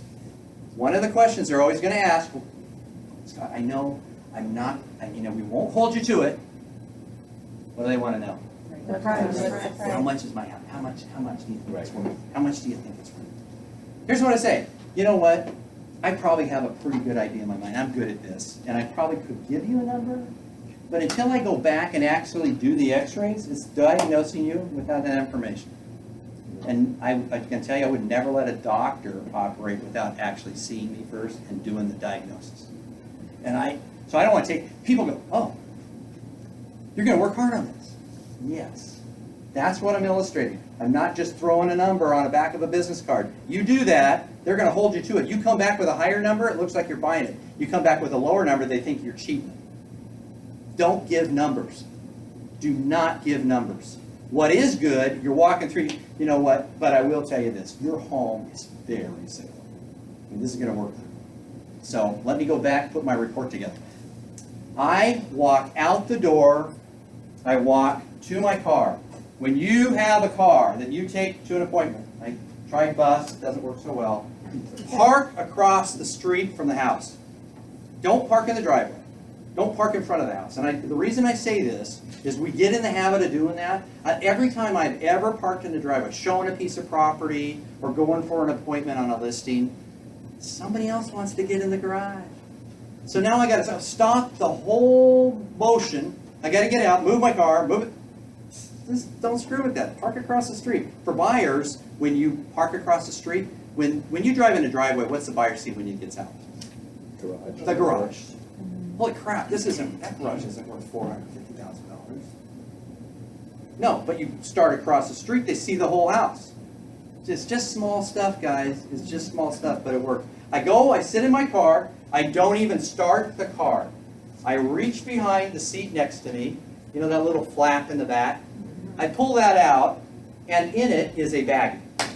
And it has cards, return labels, stamps, a couple pins, business cards, and envelopes. So it's in. And all I do is I grab it, I set, and I go, big black pen, I go, it was great meeting you, I look forward to seeing you soon. Done. Business cards, I put 2 in, one's for you, one's for a friend. I'm giving you some of my best crap. Okay. I do not go home. Where do I go? Post office. The post office. Why do I go to the post office? Because I want them to get it when? Tomorrow. Okay? When we were together and I'm setting up the follow-up, I go, you know, I want you to understand, these reports, because they're pretty in-depth, it takes me 2 business days. Are you guys okay with that? Now, if they go, no, we got to have it tomorrow. Okay, I can go back to the office. I can get it done in 15 minutes, guys. But I don't want that, because why? This needs to turn, it's like wine. This needs to mature. Okay? It needs to mature. And if I just do it right away, it's not going to happen. So I send the thank you card. I want it to get it before I go back, is what I want. I want it to get to them before I get back. How many people know, how many people kind of get excited when they go to the mailbox and they get a handwritten note? Yeah. We all do. Especially nowadays. Now, I'm going to ask you this. How many agents that go in and do CMAs send cards that they show up the next day? Very few. Like none. I'm telling you this, guys. There is no competition for this stuff. None. You do this, you stand out so much, they don't even care what's in your report. They're going to want to hire you. You're our choice. Okay? So I go to the post office and I mail it. People go, God, it's late, I'm tired. Okay, why are you in this business? Because you know what? Whatever it is, taking it to the post office is going to help you get there. I want to retire at some point. You know, unfortunately, I was going to do that 5 years ago, and then 07 happened.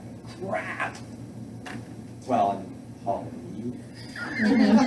So, actually, I was telling you, Holly was she is one of the most wonderful people I know. And I still love her. Haven't seen her for 5 years. But she was the mother of my kids, and she did an outstanding job because I wasn't around. So I owe her. I'm joking. I wouldn't do this if she was sitting. Actually, be here if she was sitting. Okay. So then I go back to the office. I go back to the office. Okay. Now, if I could, normally that first appointment happens pretty quick. Like you're at an open, they go, hey, can you stop by on your way home? Whatever. If I have an opportunity, the second page in that little group says appointment confirmation. Appointment confirmation. I fill that out. Now, Tay's going to help hurt me when I say this. So I'm going to get ready to run. Give it to the front end. It's a 5-second call is what it is. Tay's going to go, oh my God, my reception's going to kill me. Give it to the front end and have them call and confirm that time. If they won't do it, Tay will. Call me, I'll do it. Anybody can do it, just not you. Don't let it be you. Why? You're too busy. Not I'm not too busy, because I am going to call and confirm on my way to the appointment. So you have to. I got people. I've got people. Who confirms appointments, by the way? Who confirms appointments in our lives? Dennis? Dentists, doctors. My attorney's got Joel Grayson, great guy, best real estate guy I've ever had. Joel calls to set up a time that he can set up a time for me to call. And I got to call in. Holy crap. Now, any of those guys discount their fees, by the way? No, never did. Never did. And the reason is, why? They're so professional. We don't question it. Okay? We don't question that. They're professionals. We don't. Now here, who's the one other person, and I will tell you, at least for all the women, probably not you, but all the women, who else calls you to confirm appointments? Hairdresser. Yeah, sorry, man. Hairdresser. Okay, here's what's funny about that. Now, I was in the Air Guard for 12 years. And since 85, a gal named Sherry has been cutting my hair. Every 2 weeks. Every 2 weeks, she cuts my hair. The day before, what does Sherry do? Call them a term. Now, does Sherry call? No. No. The receptionist calls. Because it's a quick call. Most of the time, she get my voicemail. 5 seconds. Hi, just want to remind you, hey, Scott, got appointment 2 tomorrow. Anything comes up, call Sherry. Now, I've had to reschedule appointments, but I have never been late for an appointment. It's that special for me. She's a very dear woman. And I love her. And I'm not late. I've had to reschedule. Hey, I got it. But why does she call me? Why does she have the receptionist call me? Because if she's not cutting your hair, she could be cutting somebody else. She could. She could. Here's what I'm going to tell you. She's on commission. Yeah. Holy crap, I don't show up, she didn't get paid. Why would you want to confirm an appointment? Same. You're on commission. Same. I have had in my career so many times where people, oh God, Scott, we've got to see you at 6:14 on Wednesday, and I mean that's the only time. 6:14 or nothing. Great, I'm there. You know, I get there at 6:10, figure I'm 4 minutes early. Nobody's home. I go, well, it's okay. You know, they're going to rush in here. We're going to have an appointment. We rush back out. Great. 6:45, 7 o'clock. You know, I don't want to embarrass them. Like, where the hell are you? But I call them and go, where the hell are you? Yeah. Okay? Oh, God, we totally forgot. You know what I just, huh? What? If I'd have confirmed that appointment the day before, I'm going to tell you, that likely wouldn't have occurred. But whose time did I waste? Theirs? No. No, mine. Mine. Let's do a little ditty. I'm going to tell you why this is so important. Although you could not find one today anymore, and did a zero miss on this or what? I'm guessing it's a vacant land. Oh, okay. I was going 30 grand. I Mobile check home. for that. In Gold Bar, probably. Let's go with something so it's easy. $200,000 home. You're representing the buyer. I'm just going to go off of some 2.5 points is what we pay, right? What's that? Let's say 2.5 because my math, that's all I can remember. 2.5. What's the gross up on that? 5. 5. Thank you. You know, I've been in so many classes. You go, what's this gross? It's new people. They haven't figured out how to multiply anything by 6. I can do by 6 or 7 all the day. Okay. Yeah. So, 5 grand. I'm going to give you my numbers. My buyers, taking a buyer from get-go, is a little bit over, but I'm going to use 30 hours. And I keep really close track of that because I want to know how many people would understand that the only way I'm doing better in my career is probably making more per hour. I'm saying that because I have had years where I made a whole bunch more money and I put 3 times more of the time in. Holy crap, what was... No, wait a minute, you're backing up, you're going the wrong way. No, my hourly wage, I want to get higher and higher. Okay, so let's take 200, I take 30 hours to get that buyer closed. From the moment, hey Scott, we're thinking about buying to cash in the check. What is that per hour? I'll just tell you, it's $166. Now, you just went, holy crap, I'm making $166 an hour? That's good money. I started working at Minute Mart at 14 doing bottles, and I was getting 95 cents an hour, and I thought, happy days are here again. $166. Now let's take the same house, okay? Let's take the same house. And it's $200,000. I'm the listing agent. On a 6-point fee, how much do I get paid of that? I paid 2.5 to the co-op. I got 3.5 left, right? On a $200,000, what's the gross up on that? 7 grand. Okay, 7 grand. $7,000. Now I'm going to tell you, from Scott, we're thinking about selling to cash in the check. I'm about 16 hours. I'm about 16 hours. Do you know most of that's sitting at my desk? And that's, you know what? I love that because I don't have to put miles on my car. I don't have to put my butt in my seat. None of that. Okay. About 60. I'm gonna dumb it down to 15, so the math's easy. You know what that is an hour? $4.66 an hour. I just got to raise it $300 an hour. Now that is good money. Why do I want to be a listing agent? Because I make more money. That's right. And it's actually easier. By the way, if anybody ever gets a buyer out, before they're fully pre-approved, you should have your head examined. I don't do it anymore. There was a gal that owned a very high-end boutique, Barbara Sue. Anybody ever heard of Barbara Sue?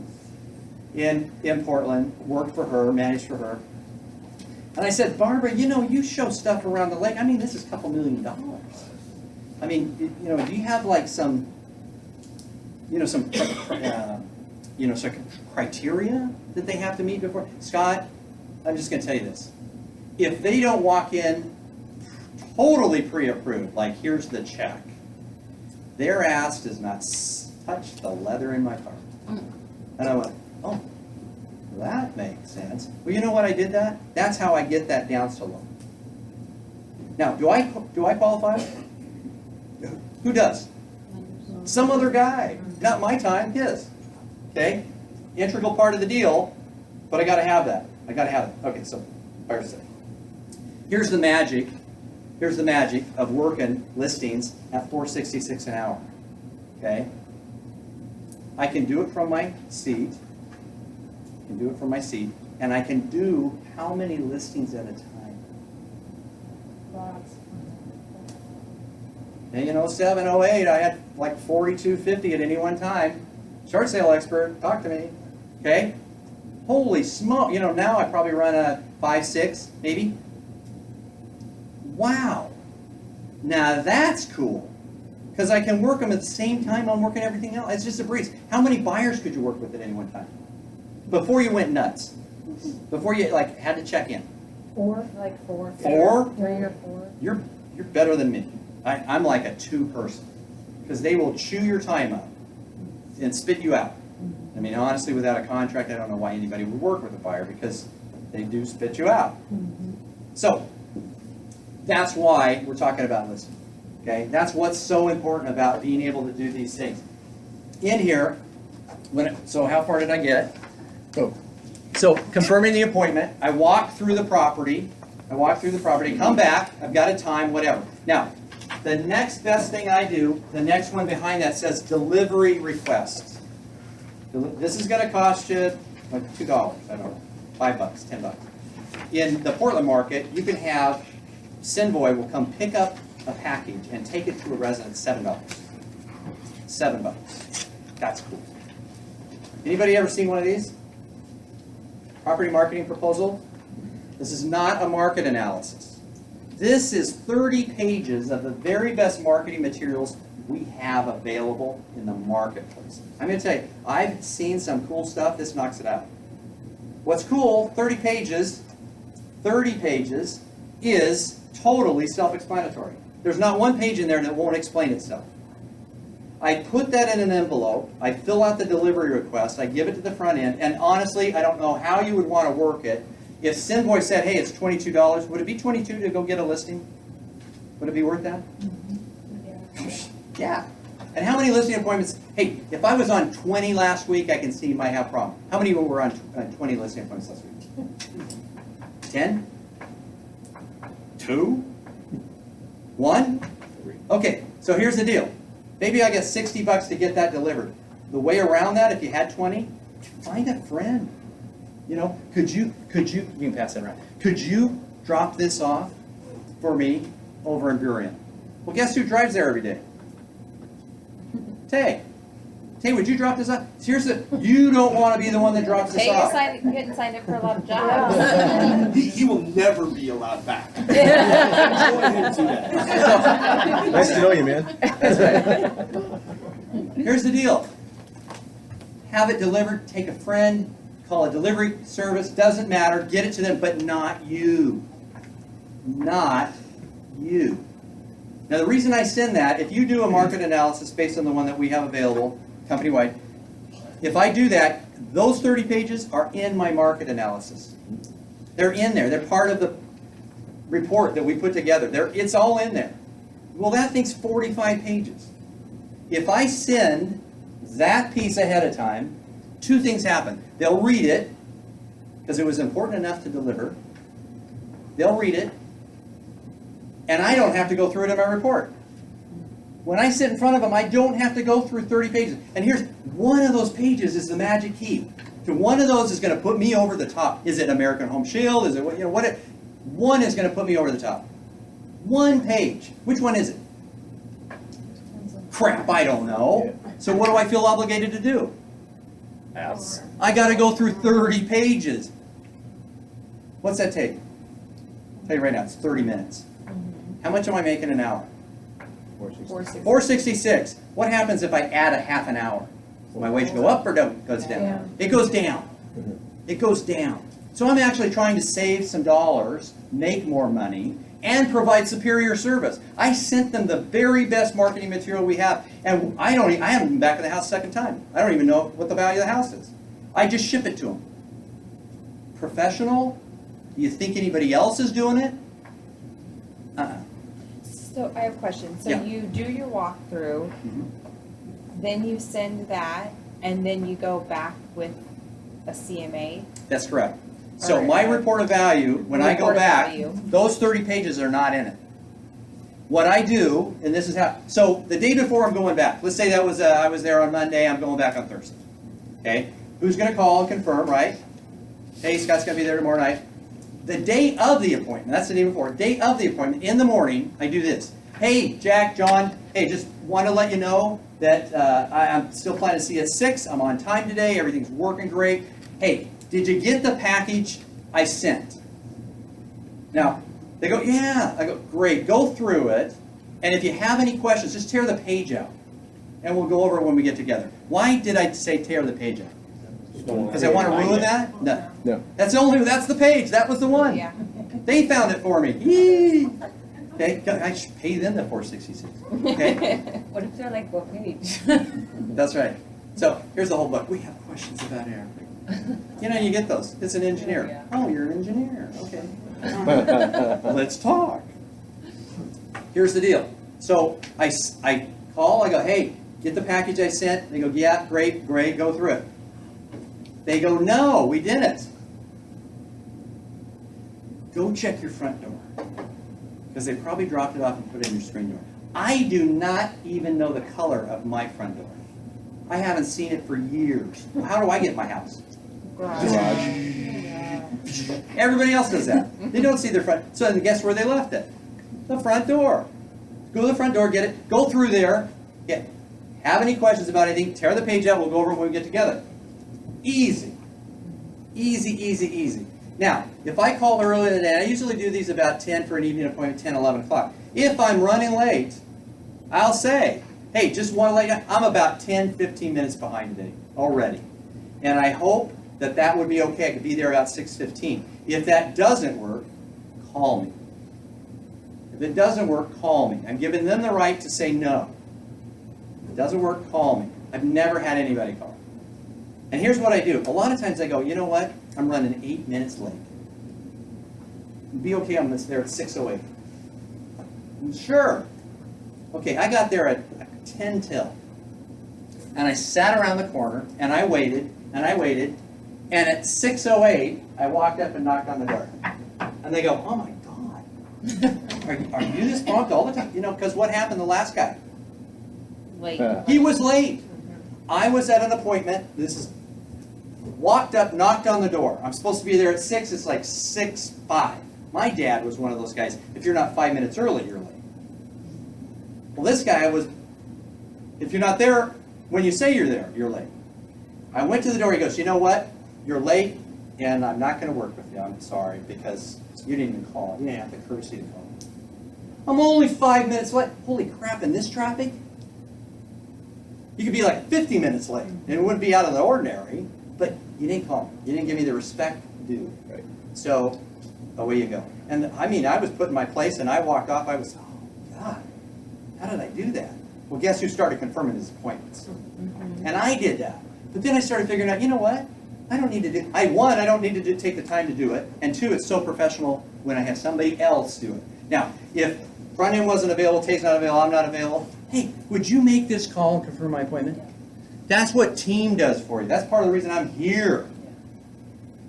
KW, guess what? Doesn't do that.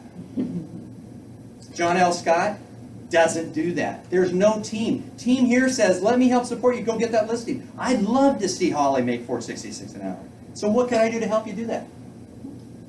Kabing, how about confirming my appointment? Find a partner. Find a partner that says, hey, I'll confirm yours, you confirm mine. All of a sudden, you're confirming a bunch of appointments. You better go find out what they're doing. Holy crap, what are you doing? Okay, so, I send the delivery. Now, home services, I don't think you guys have that here. Home services for us isn't part of home services. It's a company that actually our prior owner owned. It's like Angie's List on steroids. No cost for our clients, but no cost to anybody.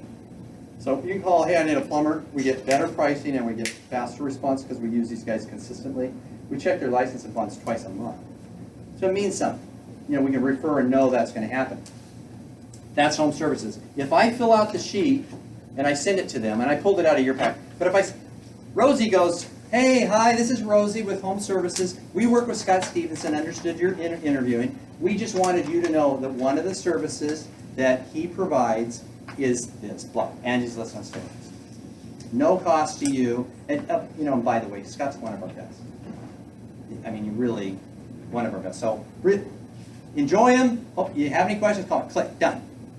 Hey, you just got a third-party endorsement. On there says, one of those sheets, third-party endorsement. I also send it to my escrow officer. I send it to Michelle Cooper at FATCO.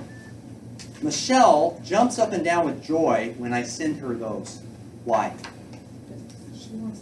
She wants the business. But they're a neutral third party. They're not supposed to take favorites. Who gets the deal if I get the listing? She does. Michelle does. She's got every ability to say, no, this is all about us. Let's get this done. Here, Scott, give me that. Okay?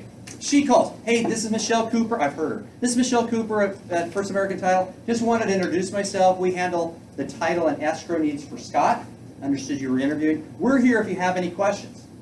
And by the way, Scott's great. You just probably couldn't. I've worked with Scott for 15 years. Probably couldn't do it. Click. Done. Now what am I looking like? You got a whole team of people working. No, none of you said walk on water, but I do. Okay. No. I look so professional and boom, I'm in there. I've got this. Have I already shown these people service and I don't have anything? I haven't even met with them the second time yet. They don't even know what my number is. And I'm already showing them in. I'm here. I am here. Do you think anybody else is having called their escrow people to endorse them? Shake your heads. No. They don't. No, I'm not going to say this is unique. I probably copied this from somebody. This isn't unique, but the thing of it is, they don't do it. In fact, I'm going to tell you right now. Tay, mark my words. Mark my words. When I'm back, it's 22nd? Okay. I'm going to ask, if people are going to say, yeah, I have had two, there'll be 20 listing appointments between now and then. And I'm going to tell you, 2 of you will do this. 2 of you will do this, unfortunately. And if you got both listings, congratulations. If you didn't or missed one, I'm going to tell you, you didn't give it everything. And I'm like that MMA guy. I'm going. I'm going to get this thing done. Now, I don't even have to get close to the competition. I just blow them away with my service. I don't even have to talk about the other guy. I never do. I never talk about the other guy. I don't even want to think about the other guy, so why would I want to talk about him? But, if you disparage another guy, what does that do to your character? Yeah. And I get that. I got a listing one time, the guy goes, that guy had nothing but bad to say about you. I go, I don't know that guy. And I didn't. And he was dissing me. He goes, we're not going to work with some guy like that. You're great. Be great. Show them great. Okay? Then, I'm going back, order the appointment confirmation. Anytime I'm going to have an appointment with someone, seller, and I do it for buyers, but again, I'm more looking sellers. Sellers, every time I do that,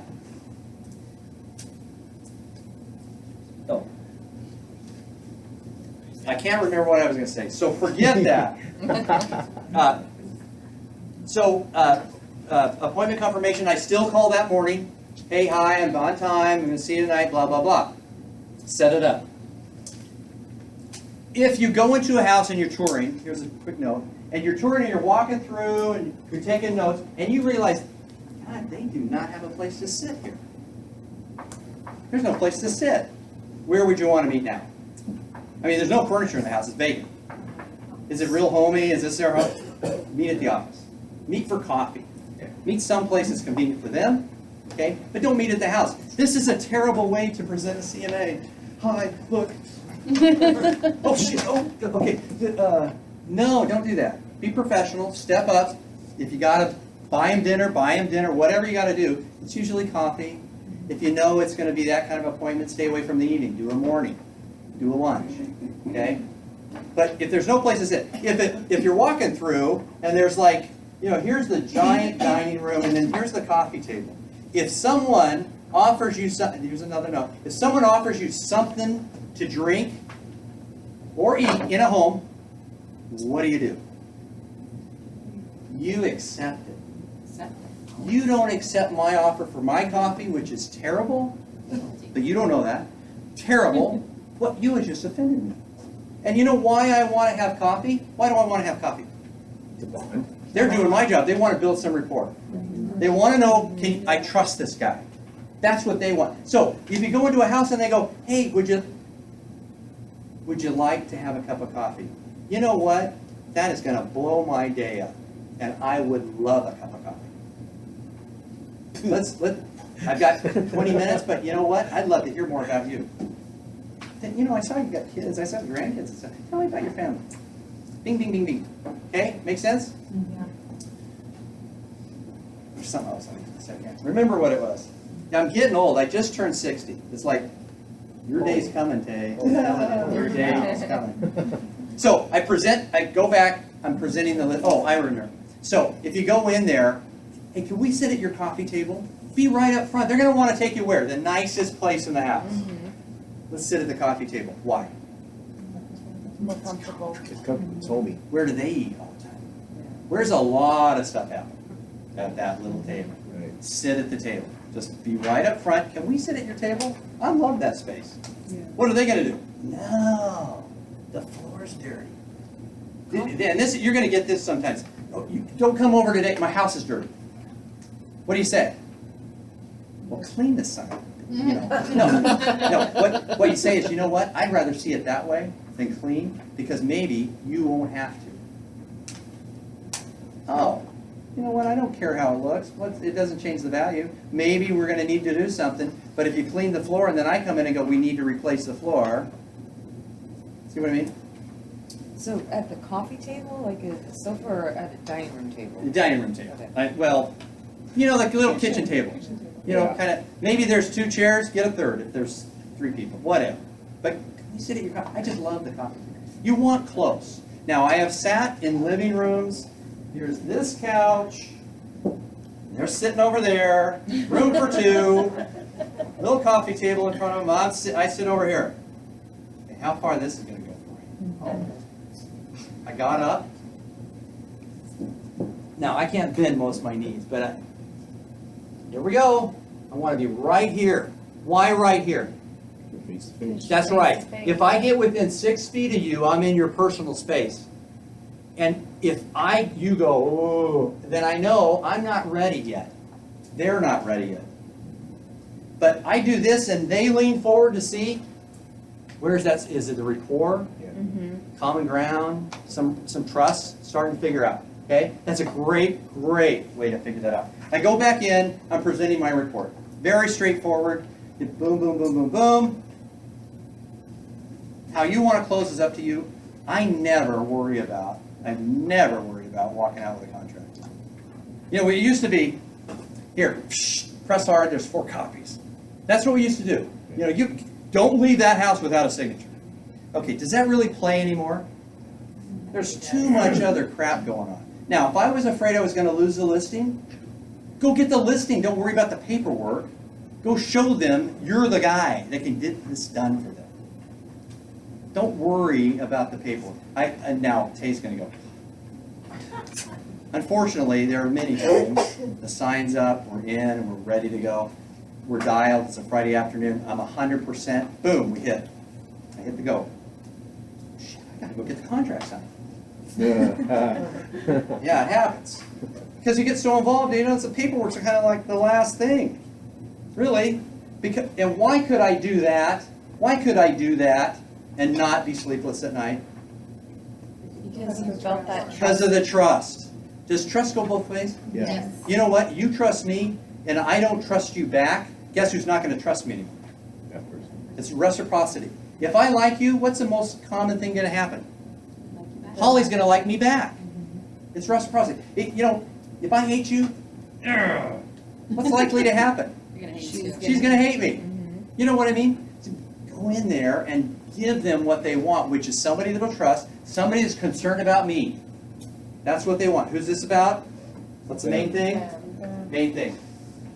Demonstrating services for them. And doing what any other agent, and I say any other agent, won't do. Tell the truth in love. I can tell you the truth, but you know what? Sometimes it cuts, and sometimes it hurts. And you know what? I cut and hurt you. What's my chances of getting this business starting to move away? You may take all my great hints and advice and blah, but I start moving away because you hurt me. Give them the straight scoop. People don't tell the truth. And I say the truth. What's the one in Perry Mason? Tell the truth, nothing but the truth. No. What is it? the whole truth. The whole truth, nothing but the truth. So help me So God. Yeah, okay. So, in essence, you're not leaving anything out.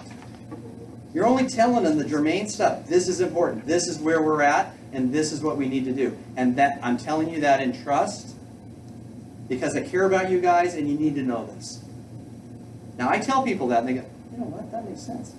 You trust us, we trust you. And you're being straight with us. Last guy came in here, didn't say anything about repairs.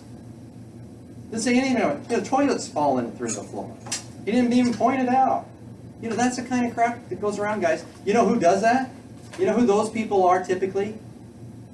New people.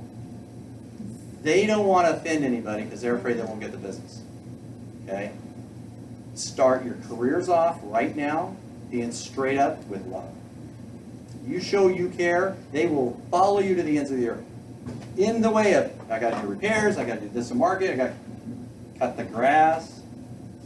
Okay, so here, let's see what we got this. Oh, this is a commercial, guys.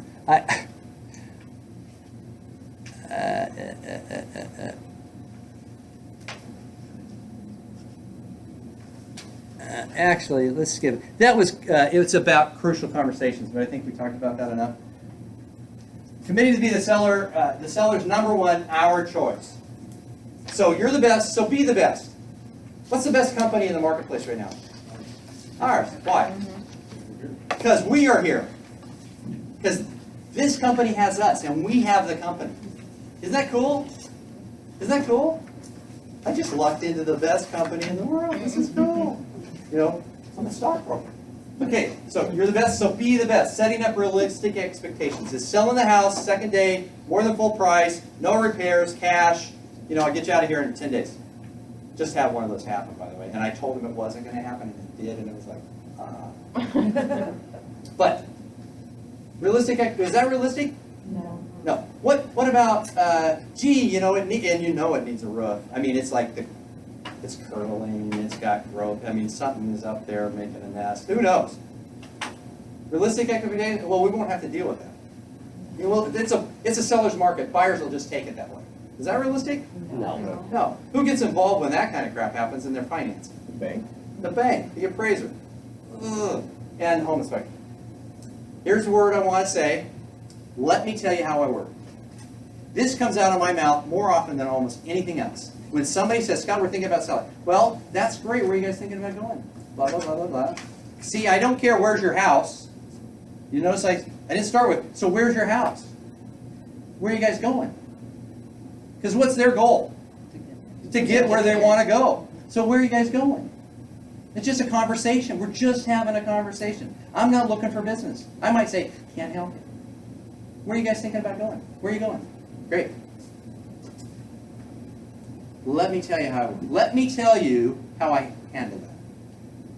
I'm going to come over, we'll set a time that's convenient for it. I need like 15 minutes. 15 minutes, we're going to walk through, we're going to take a bunch of notes. I'll go back, prepare a full report of value for you. We'll get back together and go through it. Pretty straightforward, but I think it's important information you need when you sell to get you where you want to go. If that's Midland, Texas, or whatever. Okay? Let me tell you how I work. So I kind of illustrate, now what's going to happen, don't you? You know the course of events, at least to the point you're going to see the report. You see the course of events. Are you comfortable? Are you more comfortable? Because here's what I'm thinking. If I ask you to come do a report, you're going to bring a listing agreement and a sign. And that's the way it used to happen. When I first got started, I'm going to say, I listed a lot of properties. I walked in with a sign. I swear to God. I got the sign, here's the contract, let's go. I'm all ready. You guys ready? Those little steak guys, Let me tell you how I work, puts them at ease. Starts to see, wow, I can see the course of events now, and I'm getting more comfortable with that. This guy's not going to throw a contract in front of me. Question. Who's heard of Tony Robbins? Motivational speaker, probably one of the biggest, the big guy, okay, big dog. He has people that will go through him as coaching, and they pay $15,000. He picks them up and he flies them, and they pay for the flight, but the 15 grand is just the tuition. They fly to Maui, you get off the plane, they have fun, they have dinner, he does a couple breakouts, and then what do they do on Friday night for graduation? Walk Who on knows? fire. Walk on Fire. hot coals. Coals, yeah. Walk on hot coals. Holy crap, and I paid 15 grand to come over here and do that? I could have done that in Northern California right now. My mom lives in Redding and had to evacuate her home. That was scary. Is it okay? It is, 3 blocks away now. She lives on the west side. The lake I grew up on, learned to ski, sail, and swim, is burned to the water line all the way around. Whiskey Town. Sad. Anyway, how does he get them to walk across the hot coals? How does he do that? Mindset. Okay? Mindset. Now, you would think it's mindset. You want you to believe it's mindset. It's not mindset. Okay? You could walk across hot coals, and the way that they do it, that stuff's only like at a temperature of 140. You are not going to burn as long as you keep moving. And 20 feet down the line, you get to step off. You're all great. But how many people would start that process? There's 800 feet. Now, Holly, you just start walking. I'll tell you when you can get off. How many people would start that? No. Nobody would do that. But Tony makes them safe. He takes them to, it's called a safe harbor. He takes them to a safe harbor. Let me show you what is coming. The 20 feet. Watch me. He's the first guy always. Watch me. He shows them. Now they're comfortable, aren't they? The mindset's still got to be there. But I don't have to, holy crap, what about the unknown of like getting out there 600 feet and I don't, my feet are gone. What do I do now? You see what I mean? That's taking these people. Let me tell you how I work. Very important. Probably set you up to be so much more professional. Because what's a doctor, what's a dentist, what's any of these people do when you sit in their chair and you're about to go under something? What do? They explain the problem. They explain the whole thing. I've had my knee done twice now. And Dr. Basco, he goes like this. So what do you want to know? I said, I want to know. He goes, great. He brings in the prosthesis. He sits down. Here's what we're going to do. He starts going through a checklist. He's got it on a form. I go, God, I hope he's not using that in this operating room. Oh, what's on number 4? What are we supposed to do?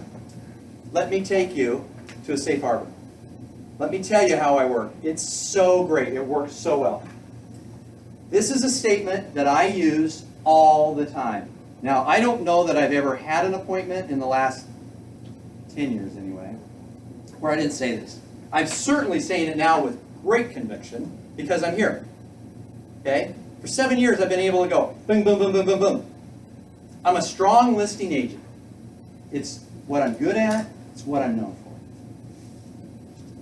How many people want to list their home with me right now? Yeah. Because I'm a strong listing agent. It's what I'm good at. It's what I'm known for.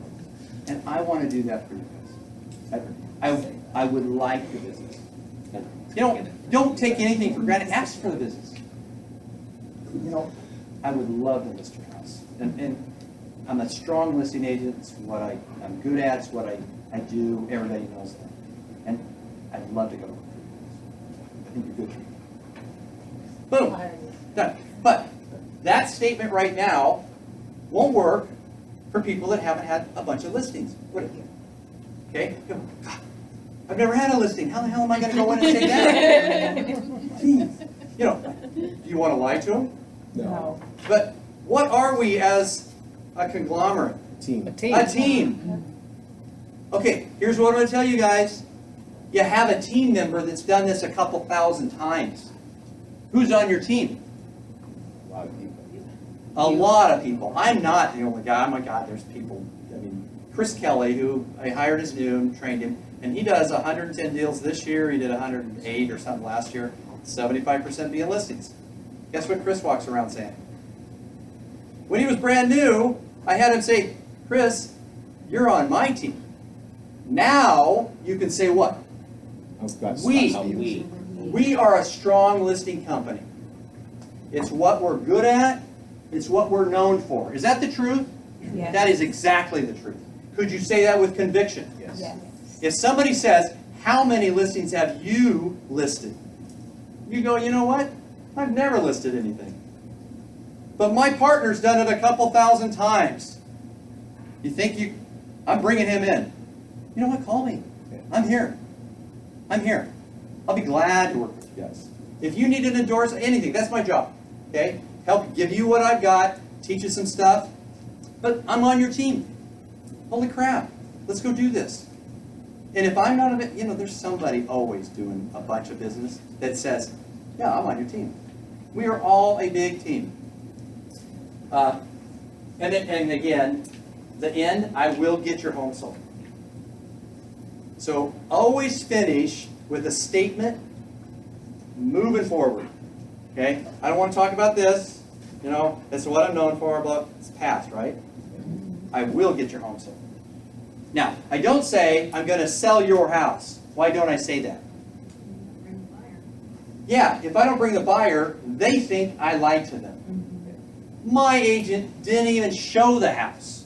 He didn't even write an offer. Well, now, was that my job? No. No, it really wasn't. What's my job? Get the whole. Bring the guy that's doing that. But they think because you said, I'm going to get your home sold, that you're going to sell it. Don't fall into that. My job is to get your home sold, not sell it. Make sense? Yeah. When you say, explain that to them. Listing agents and buyer's agents, they're kind of two different animals. This is logic, this is straightforward, this is hard work. Buyers, put them in your car, drive them around God's green earth. And I say it that way. People, I don't want to work with that guy. I want to work with you. I will get your home sold. I will get your home sold. If they've signed the contract, what do I want to say? Guys, I will get this done. Now, I will get this done for you. I know this is important. I will get this done for you. What are we doing? Oh, this is what I want. This is your first listing. This will come up.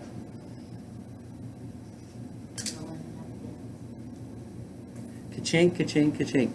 Wait, man's needs outrun technology once again.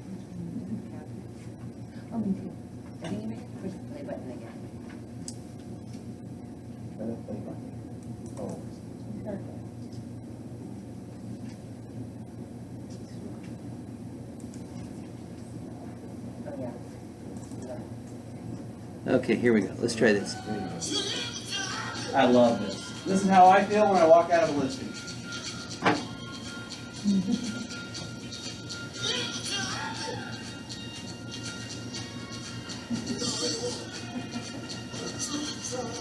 That's K on the left. Couple years ago.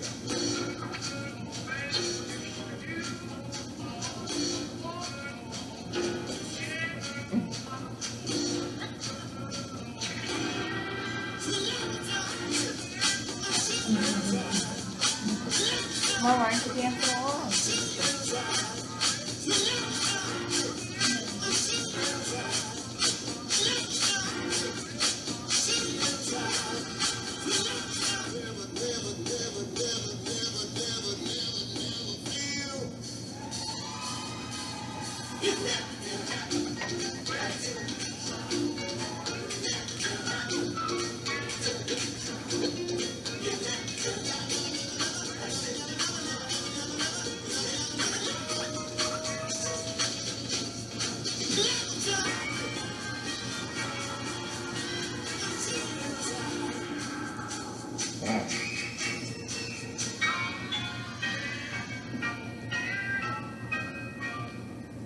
Now, when dancers kill it, this is what happens.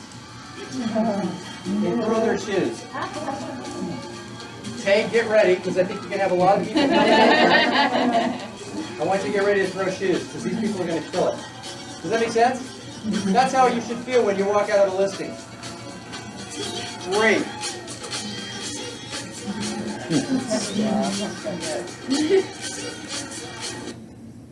So, I love that. I love that. They're happy, they're excited. And every time I say it, I go, God, that was what I felt like the last listing I went in. I get excited on every listing. There's not one I haven't been totally thrilled about. Because somewhere I'm going to get paid. Somewhere I'm going to get paid. And somewhere, with that money, I can make a positive difference in the lives of my family members. The money does me no good. But it certainly helps me do what I am here for. Okay, gearing up to build. Any questions about that? The dancing? No. There's what a real hardcore guy will look like when he wants to get assignment. I do not recommend nailing anything to a telephone pole anymore.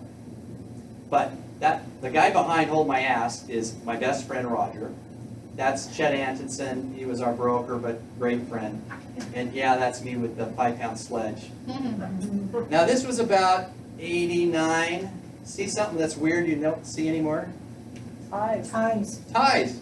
White shirts and ties. I swear we look like a bunch of guys prophesizing around the city. Okay, open houses. I want to talk about opens. This isn't an open house class, but I'm going to give you some stuff I think are going to help you in an open house. Okay? This is the reason why. You guys seen this cartoon? She goes, hi, are you interested in the hobby? He goes, yeah. What size of the house are you in the market for? Like this size. 4 bedroom, 2 bath? Right. Pardon me, but are you just a nosy neighbor here to see the inside of a neighbor's house and gauge how much your own house is worth? All these people say yes. Is there another reason for an open house? Well, maybe I could sell cars. Ha ha, look what they keep in their sock drawer. No kidding. That crap happens. I had a guy rummaging through underneath this kitchen sink. I have no idea why. Yeah, there's plumbing under there, man. Okay, so knowing why you're there. Why do you go to an open? Why do you go to an open? Why do most agents go to an open? Let's start there. Why do most agents go to an open house? Get buyers. Get buyers, right? Get buyers. Great buyer atmosphere, great fun. But wait a minute. I don't have radar for buyers. Holy crap, I'm going to go and get screwed. I'm going to just waste like 3 hours of my day. What's my radar up for? Sellers. Sellers. Sellers. You think that cartoon is not real? Why do they put it in popular culture? Because it's real. People will walk through your open thinking, as a neighbor in the neighborhood, thinking, boy, if they can get this for theirs, guess what we can get for ours?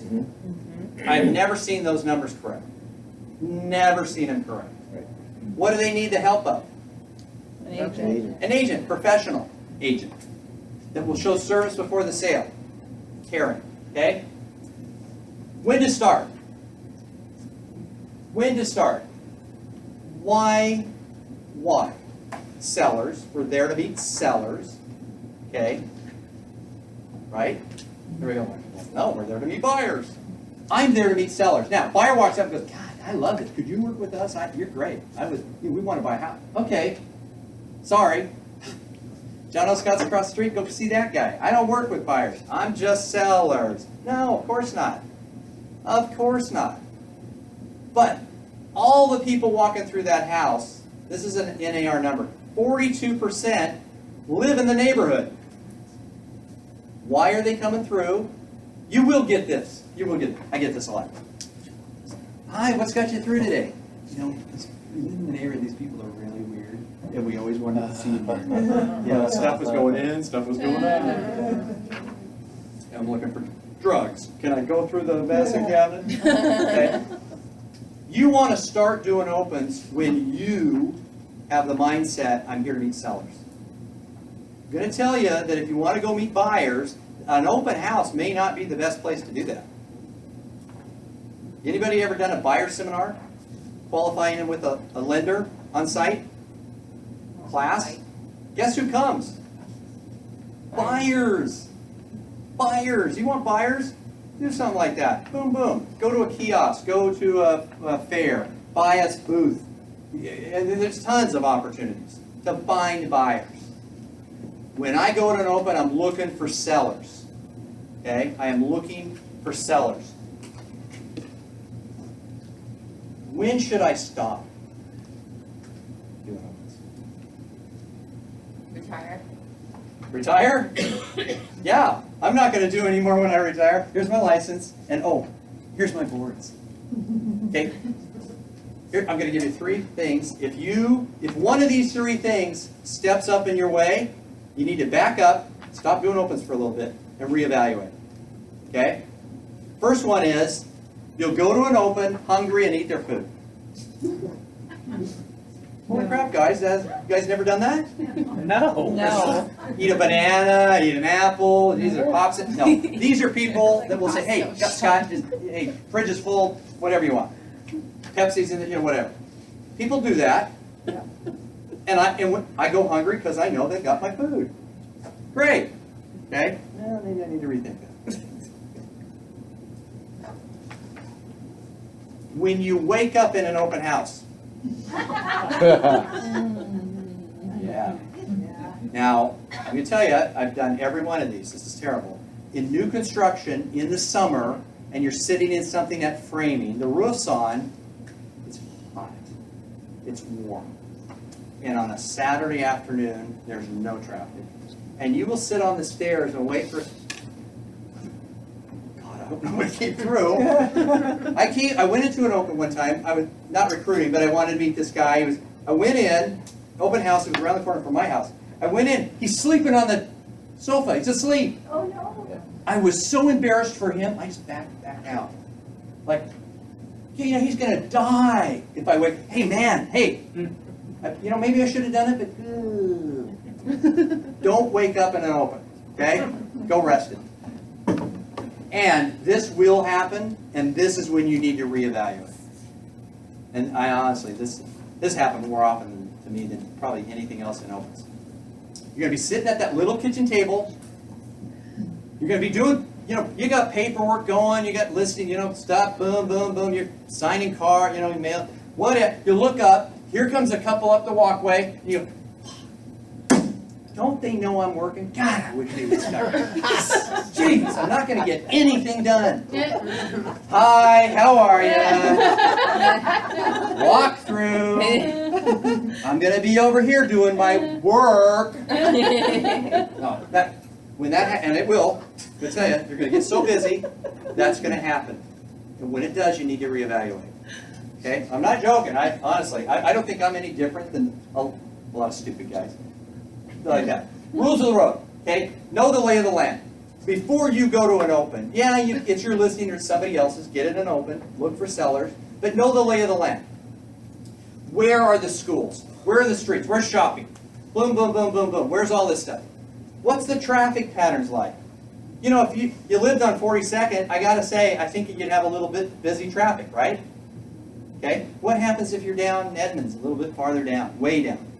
There's no traffic. I know because I changed my clothes in somebody's front of their house. I think they thought, oh, what a weird guy. I hate driving and having a wrinkled shirt. Lay of the land. Know the lay of the land. And I do that because it's product knowledge. And if you don't know your product, people will. They will know that like this. Because what are they mostly coming through as? People that live in the neighborhood. They live there. They know. No. Signage. Signage for me is, I have to have within a couple of blocks. So I'm not, it used to be I got 42 open homes. And I have used every one. And the joke used to be, yeah, you want to see one of Scott's opens, you just go to PDX and follow the signs. Because I was leading them for 42 miles. As it is, I've got to know where's my traffic patterns. So any street with a line in it, dotted or otherwise, that's a heavier traffic pattern. Okay? Get your sign on there. But make sure, I don't have so far to go, you get lost getting over here. Or 20 different signs to get there. Make sense? Signage is big. I say, make sure if I'm a car, I'm somebody in the car, and I'm driving down the street, I get to see it. So many times, I'm driving down Sunday, and I look, here's a guy, it's behind the car. And only because I was stopped at the light did I look over and see it. Now, I understand maybe he's got, Craigslist and this and then multiple and blah, blah, blah. But why kill yourself with all this other stuff and not utilize what is the number one reason people stop in? It's the sign. And the neighbors, what do they look for? Sign. The sign. So use signage. It's great, but make sure you're near that traffic pattern that gets you the most people. Handouts. So I always go with Home Finder. I always go with Market Watch. I always go with the customer or client copy of the listing. But I put on the bottom my info. You guys see my signature? That's on the bottom of every flyer. And I just put it into Adobe and drop it in there. Everything I have, by the way, anybody not using their photo on all of their promotional materials? Is everybody using the photo? Okay, good. On everything. I mean on everything. Because no one will ever walk up and go, I know your name, but your face is not familiar. Won't happen. What do they remember? Your face. Number one marketing tool you have because it's unique. There's nobody else like you. Get your face on everything. Handouts. And practice your conversations. So what's got you through today? So I ask that a lot. What's got you through today? What brought you out? I don't go, are you guys thinking about buying or selling a house? Instantly, what am I? I'm a salesman. Holy crap, I'm at Nordstrom's and they're walking up going, would you like to buy that coat? What do they say? What does Nordstrom's do? Dear Marcus, hey, you need help, I'm here to help you. I'll be over here, don't want to get in your way. Because a lot of times we go, no, I'm just looking, right? Mm-hmm. But I'm just looking for the coat I'm going to buy. Mm-hmm. Make sense? Okay? Conversations, make sure you have those conversations. Now I'm going to give you a little trick. This is probably worth the cost of this class. Okay? So, I'm a seller, I'm walking through the house. Now this works all over, but open houses are great. Hey, what's got you through today? Oh, well, we're thinking about selling. What's my radar just do? I'm doing the dance. Okay? We're thinking about selling. Oh, that's great. They go, yeah, but we've got an agent. How many have heard that? Mm-hmm. But we've got an agent. Now, that is sometimes like saying, nope, I've already got I already got a car. I don't need to buy a car. I already got a car. You don't have a car, but you're not going to let me sell you a car. Okay? Nope, we've got an agent. Well, that's great. That's great. I don't ask who is it. Because you know what? You're about to really embarrass them if they don't have an agent. And you think they're ever going to come back? No. Don't get there. Go, well, who are you working with? Oh, that guy's a slime ball. Okay? No, well, you know what, Holly? When you guys are ready for your second opinion of value, you call me and I'll be glad to put a report of value together for you. There's no charge. I don't charge my clients. I'd be glad to do that for you guys. What did I just do? Got my foot in the door. Got my foot in the door. Now I'm going to tell you this. If I do what I'm supposed to do, and I gave it to you, I've got a huge chance of getting that listing. Because do you think the other guy's doing that? No. Not at all. I'm just going to tell you guys, nobody does this. And it's so simple. Nobody does. That guy's not doing it. I get my foot in the door, I'm going to make you look bad, man. I'm going to make you look bad. We are going to go at it, and somebody's going to win and somebody's going to lose. You better pack a lunch. And I take that seriously. Why? Because I got to get my kids through college. I'm not going to roll over and let some dope. Here's what happens. If I let you go with somebody and he is an idiot, I just did you the biggest disservice in the world. Really. I just did you the biggest disservice in the world. I wasn't caring about you. I was caring about my feelings. Well, screw you. No. When you're ready for your second opinion of value, use that. It is so good. I have had couples leaving, literally, walking out the door, and she's going, did you get a second opinion? Oh, you were supposed to get a second opinion. That wasn't my fault. I didn't know. It's always the guy's fault. Second opinion of value. Get your foot in the door. Now, you could do an abbreviated report. You know, it's my wife, it's my brother, it's my dad, you know, whatever. But I'm going to tell you, more times than not, now, how many people have ever gotten the second time to bat? That is, the first guy came in, didn't get the job done. 3 months later, who are they calling? Bing. God, we should have picked you the first time. It should have been our first, it should have been the guy. You'd have gotten this done. And what happens, like actually second guy in? They get it. You get a reduction, you get it the way you need it, hey, let's do blah, blah, blah, blah. It's perfect. Okay? Again, if would I have that if I hadn't said, hey, second opinion? Not at all. Not at all. Don't take anything for granted. These people, in a lot of cases, because they didn't have an agent, when you're ready for yours, and they go, oh, well, could you do a first opinion? Could you? Yeah, sure, heck yes.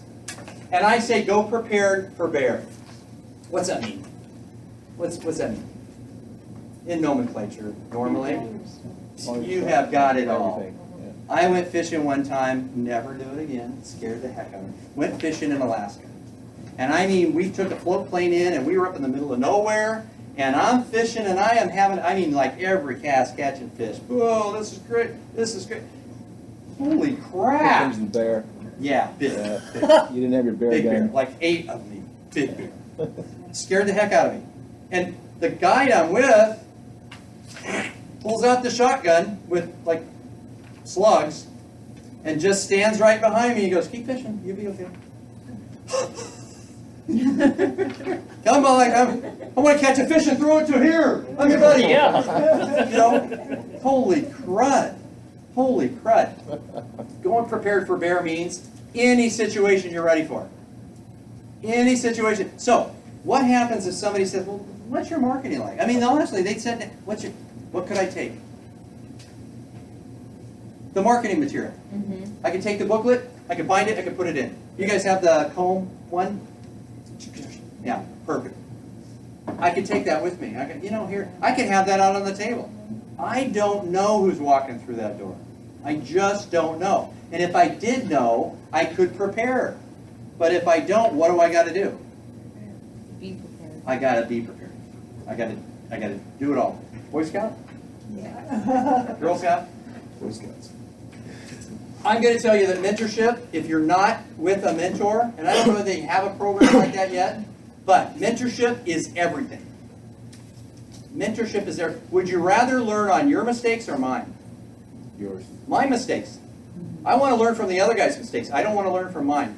My grandpa always said that. You know, a smart man will learn from his mistakes, but a genius learns from somebody else's. That's right. Don't make my mistake. Why would you want to make my mistakes? You wouldn't. But you will if you don't have somebody that's going to help show you, hey, that's a mistake. don't go there. Don't do that. Let's try over here. Mentorship is great. It's using someone else's experience.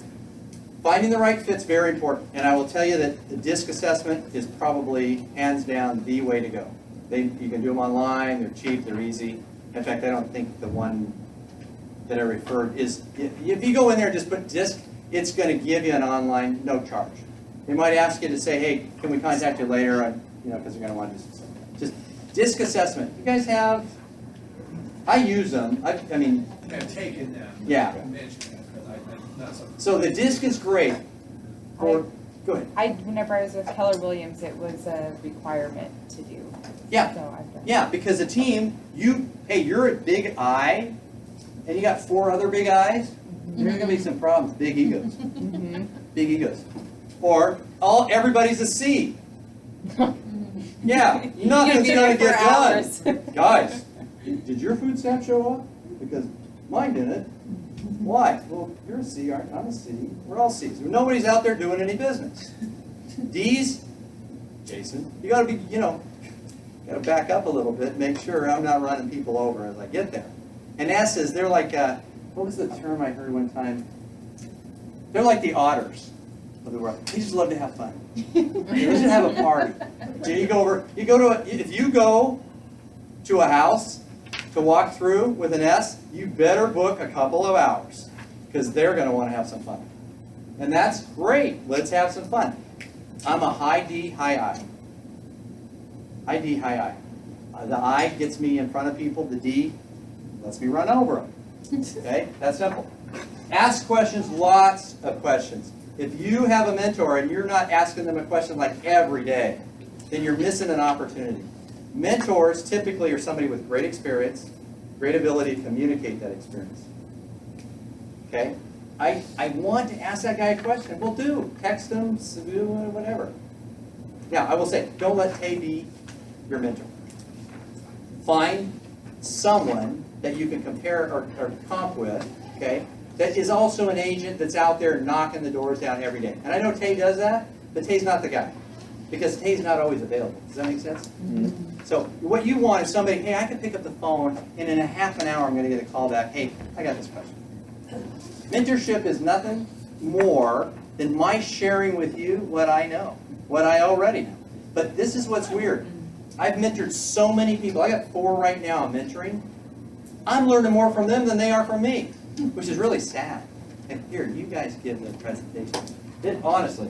And then shadow for a day. If you don't know if that guy's or gal's going to be the right fit, hey, can I shadow you for a day? I'm looking for a mentor. Yeah, but go shadow for a day. Yeah, honestly, for mentors, I take them. I mean, I go to their first opens, I go to their first listening appointment, because I want them to know what I know. And if you're not spending time with them, that's going to be difficult. But ask the questions. Ask the questions. We're going to finish with this. Ooh, I'm going to get done a little early, man. What the heck? Okay. So you understand, and some of you probably have seen this. Oh, yeah.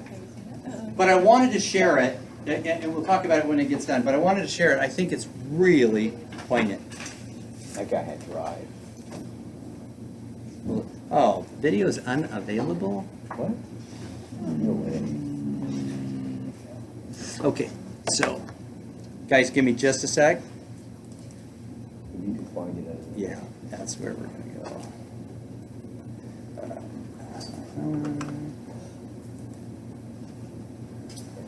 That guy was amazing.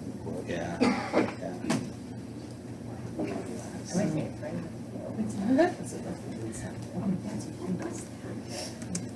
What's the name of that? I don't know. I can't remember the name of it. But I know the story. I didn't hear it. I love it. If I can spell, inspiration. Yeah.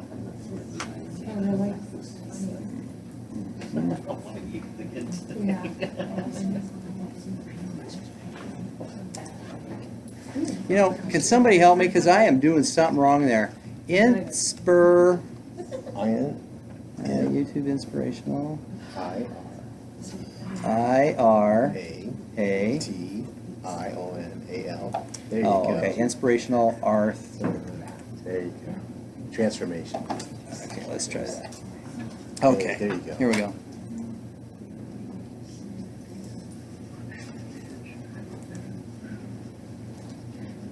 This event is for people that want to get into real estate. It wasn't just, here's how to flip a house, it's here's how to have a successful business. It will change your life, and it'll put you on the right track. I was able to buy and renovate 10 properties in just 1 year while still working a full-time.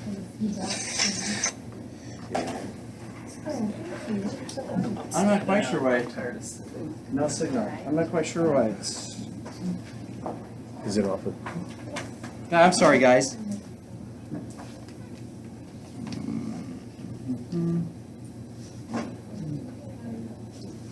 No, he wanted some video.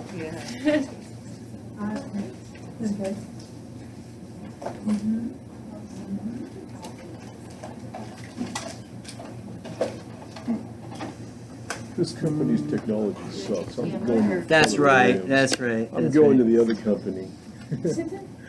Well, there it is. Oh, is it there? Good, okay, here we go. Hit it.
Sent me those first two pictures on with the knee braces, the back brace, the canes, 297 pounds, and his belly was out to here.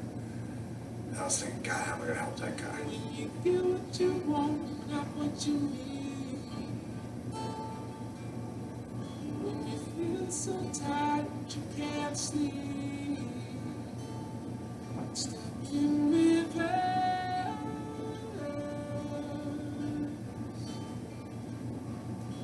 Tears come streaming down your face.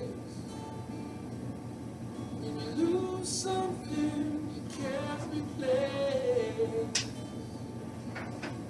When you love someone but it goes to waste. Could it be well?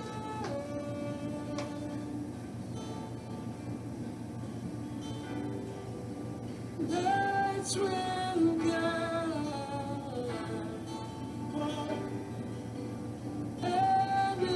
I've lost so much weight that if I don't hold these up, they'll fall, and I'm not gonna do that right now. But, I'm really pleased with this. And I just want to share this with everybody. Thanks a lot.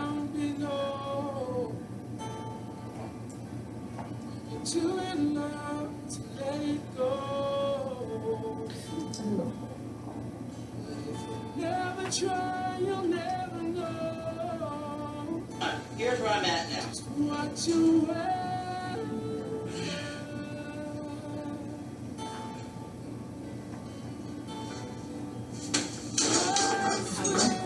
Just because I can't do it today doesn't mean I'm not gonna be able to do it someday.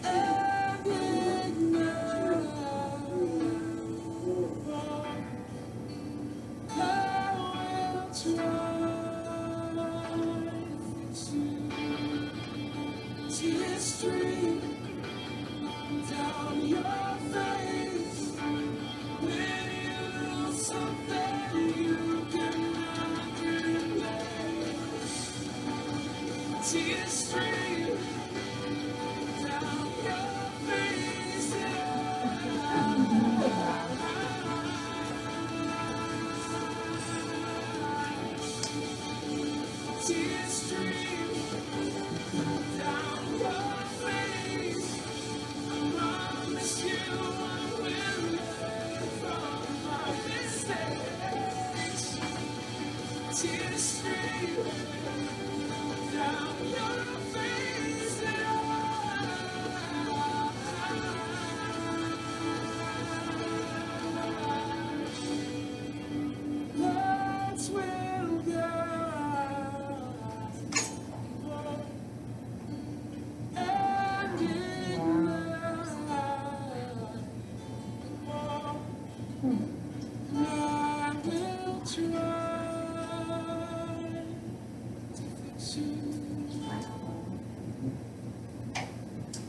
So, this is what I'm gonna finish with. God, in like 2 minutes. I think that anyone can be successful in this business. I believe that. I believe anyone, because I have met some stupid people that make a lot of money. I'm going to give you an example. So I have a friend, Troy. Troy, actually that's the guy, my brother. So Troy, his dad was a broker for like 35 years. Troy grows up in the industry, goes to get his real estate license, fails the test. How embarrassing. Goes back, studies, goes back second time, fails the test. Went back the third time, and I, failed the test. At this point, I'm starting to think, maybe this isn't the right career for me. Fourth time, failed the test. Guess when he passed? Fifth time. Here's how. They only have 4 tests. He'd seen it before. That's honestly, I think, why Troy is one of the #1 money makers in our market. And he does his business very well. I wouldn't trust him, but in real estate, he has never screwed anybody. For whatever reason, that's his, okay? Stupid people make a lot of money. You guys are very bright. Here's what I'm going to leave. Everybody has a story. I have a story, you have a story, you have a story, we all have stories. Be willing to share your story, because somebody is going to get something out of that. This guy shared his story. I mean, I don't know, but I don't think if I had been that kind of shape, I'd have put that on YouTube. I don't know. He had a story. Know your story. Be willing to share your story. Know your why. Why am I here? Why is everybody, why are you here? Why are you here today? To learn to be better. To learn to be better. More listings. More listings. For the money. For the money. Yep. I'm here to make a difference in the lives of my family and my friends. That's why I'm here. You figure out why you're here. It won't have anything to do with business. Honestly, if it is, you got the wrong why. And I'm going to tell you, from personal experience, do not quit. Do not give up. I gave my boys a little ditty, and they say it to this day, and they say it to their kids. Stevensons don't quit. We never give up. We don't. We never quit. We never give up. I want to challenge you to not quit, to never give up. If you can't see yourself doing this, you get stuck on, I don't think, call me. Because you know what? Even if you didn't have enough belief in you to do this business, I do. I have enough for both of us. And I will help you get there. I'll help you get there. If you get, man, I don't know what my why. Well, call me. I'll help you get there. But you guys have it. That's why I'm here. I think you all have the ability to do this very well and do very well. But you can't quit. You can't give up. And when you need somebody to believe in you, you just call me. We do. We all believe in you. You would not be here. I will tell you that. If we didn't believe you could cut the grade, to bring truth, honesty to this industry, service to your clients before the contract, you wouldn't be here. We wouldn't have hired. But because you are, we got it, guys. We got it. So thank you very much. Thanks for letting me be here. Speech.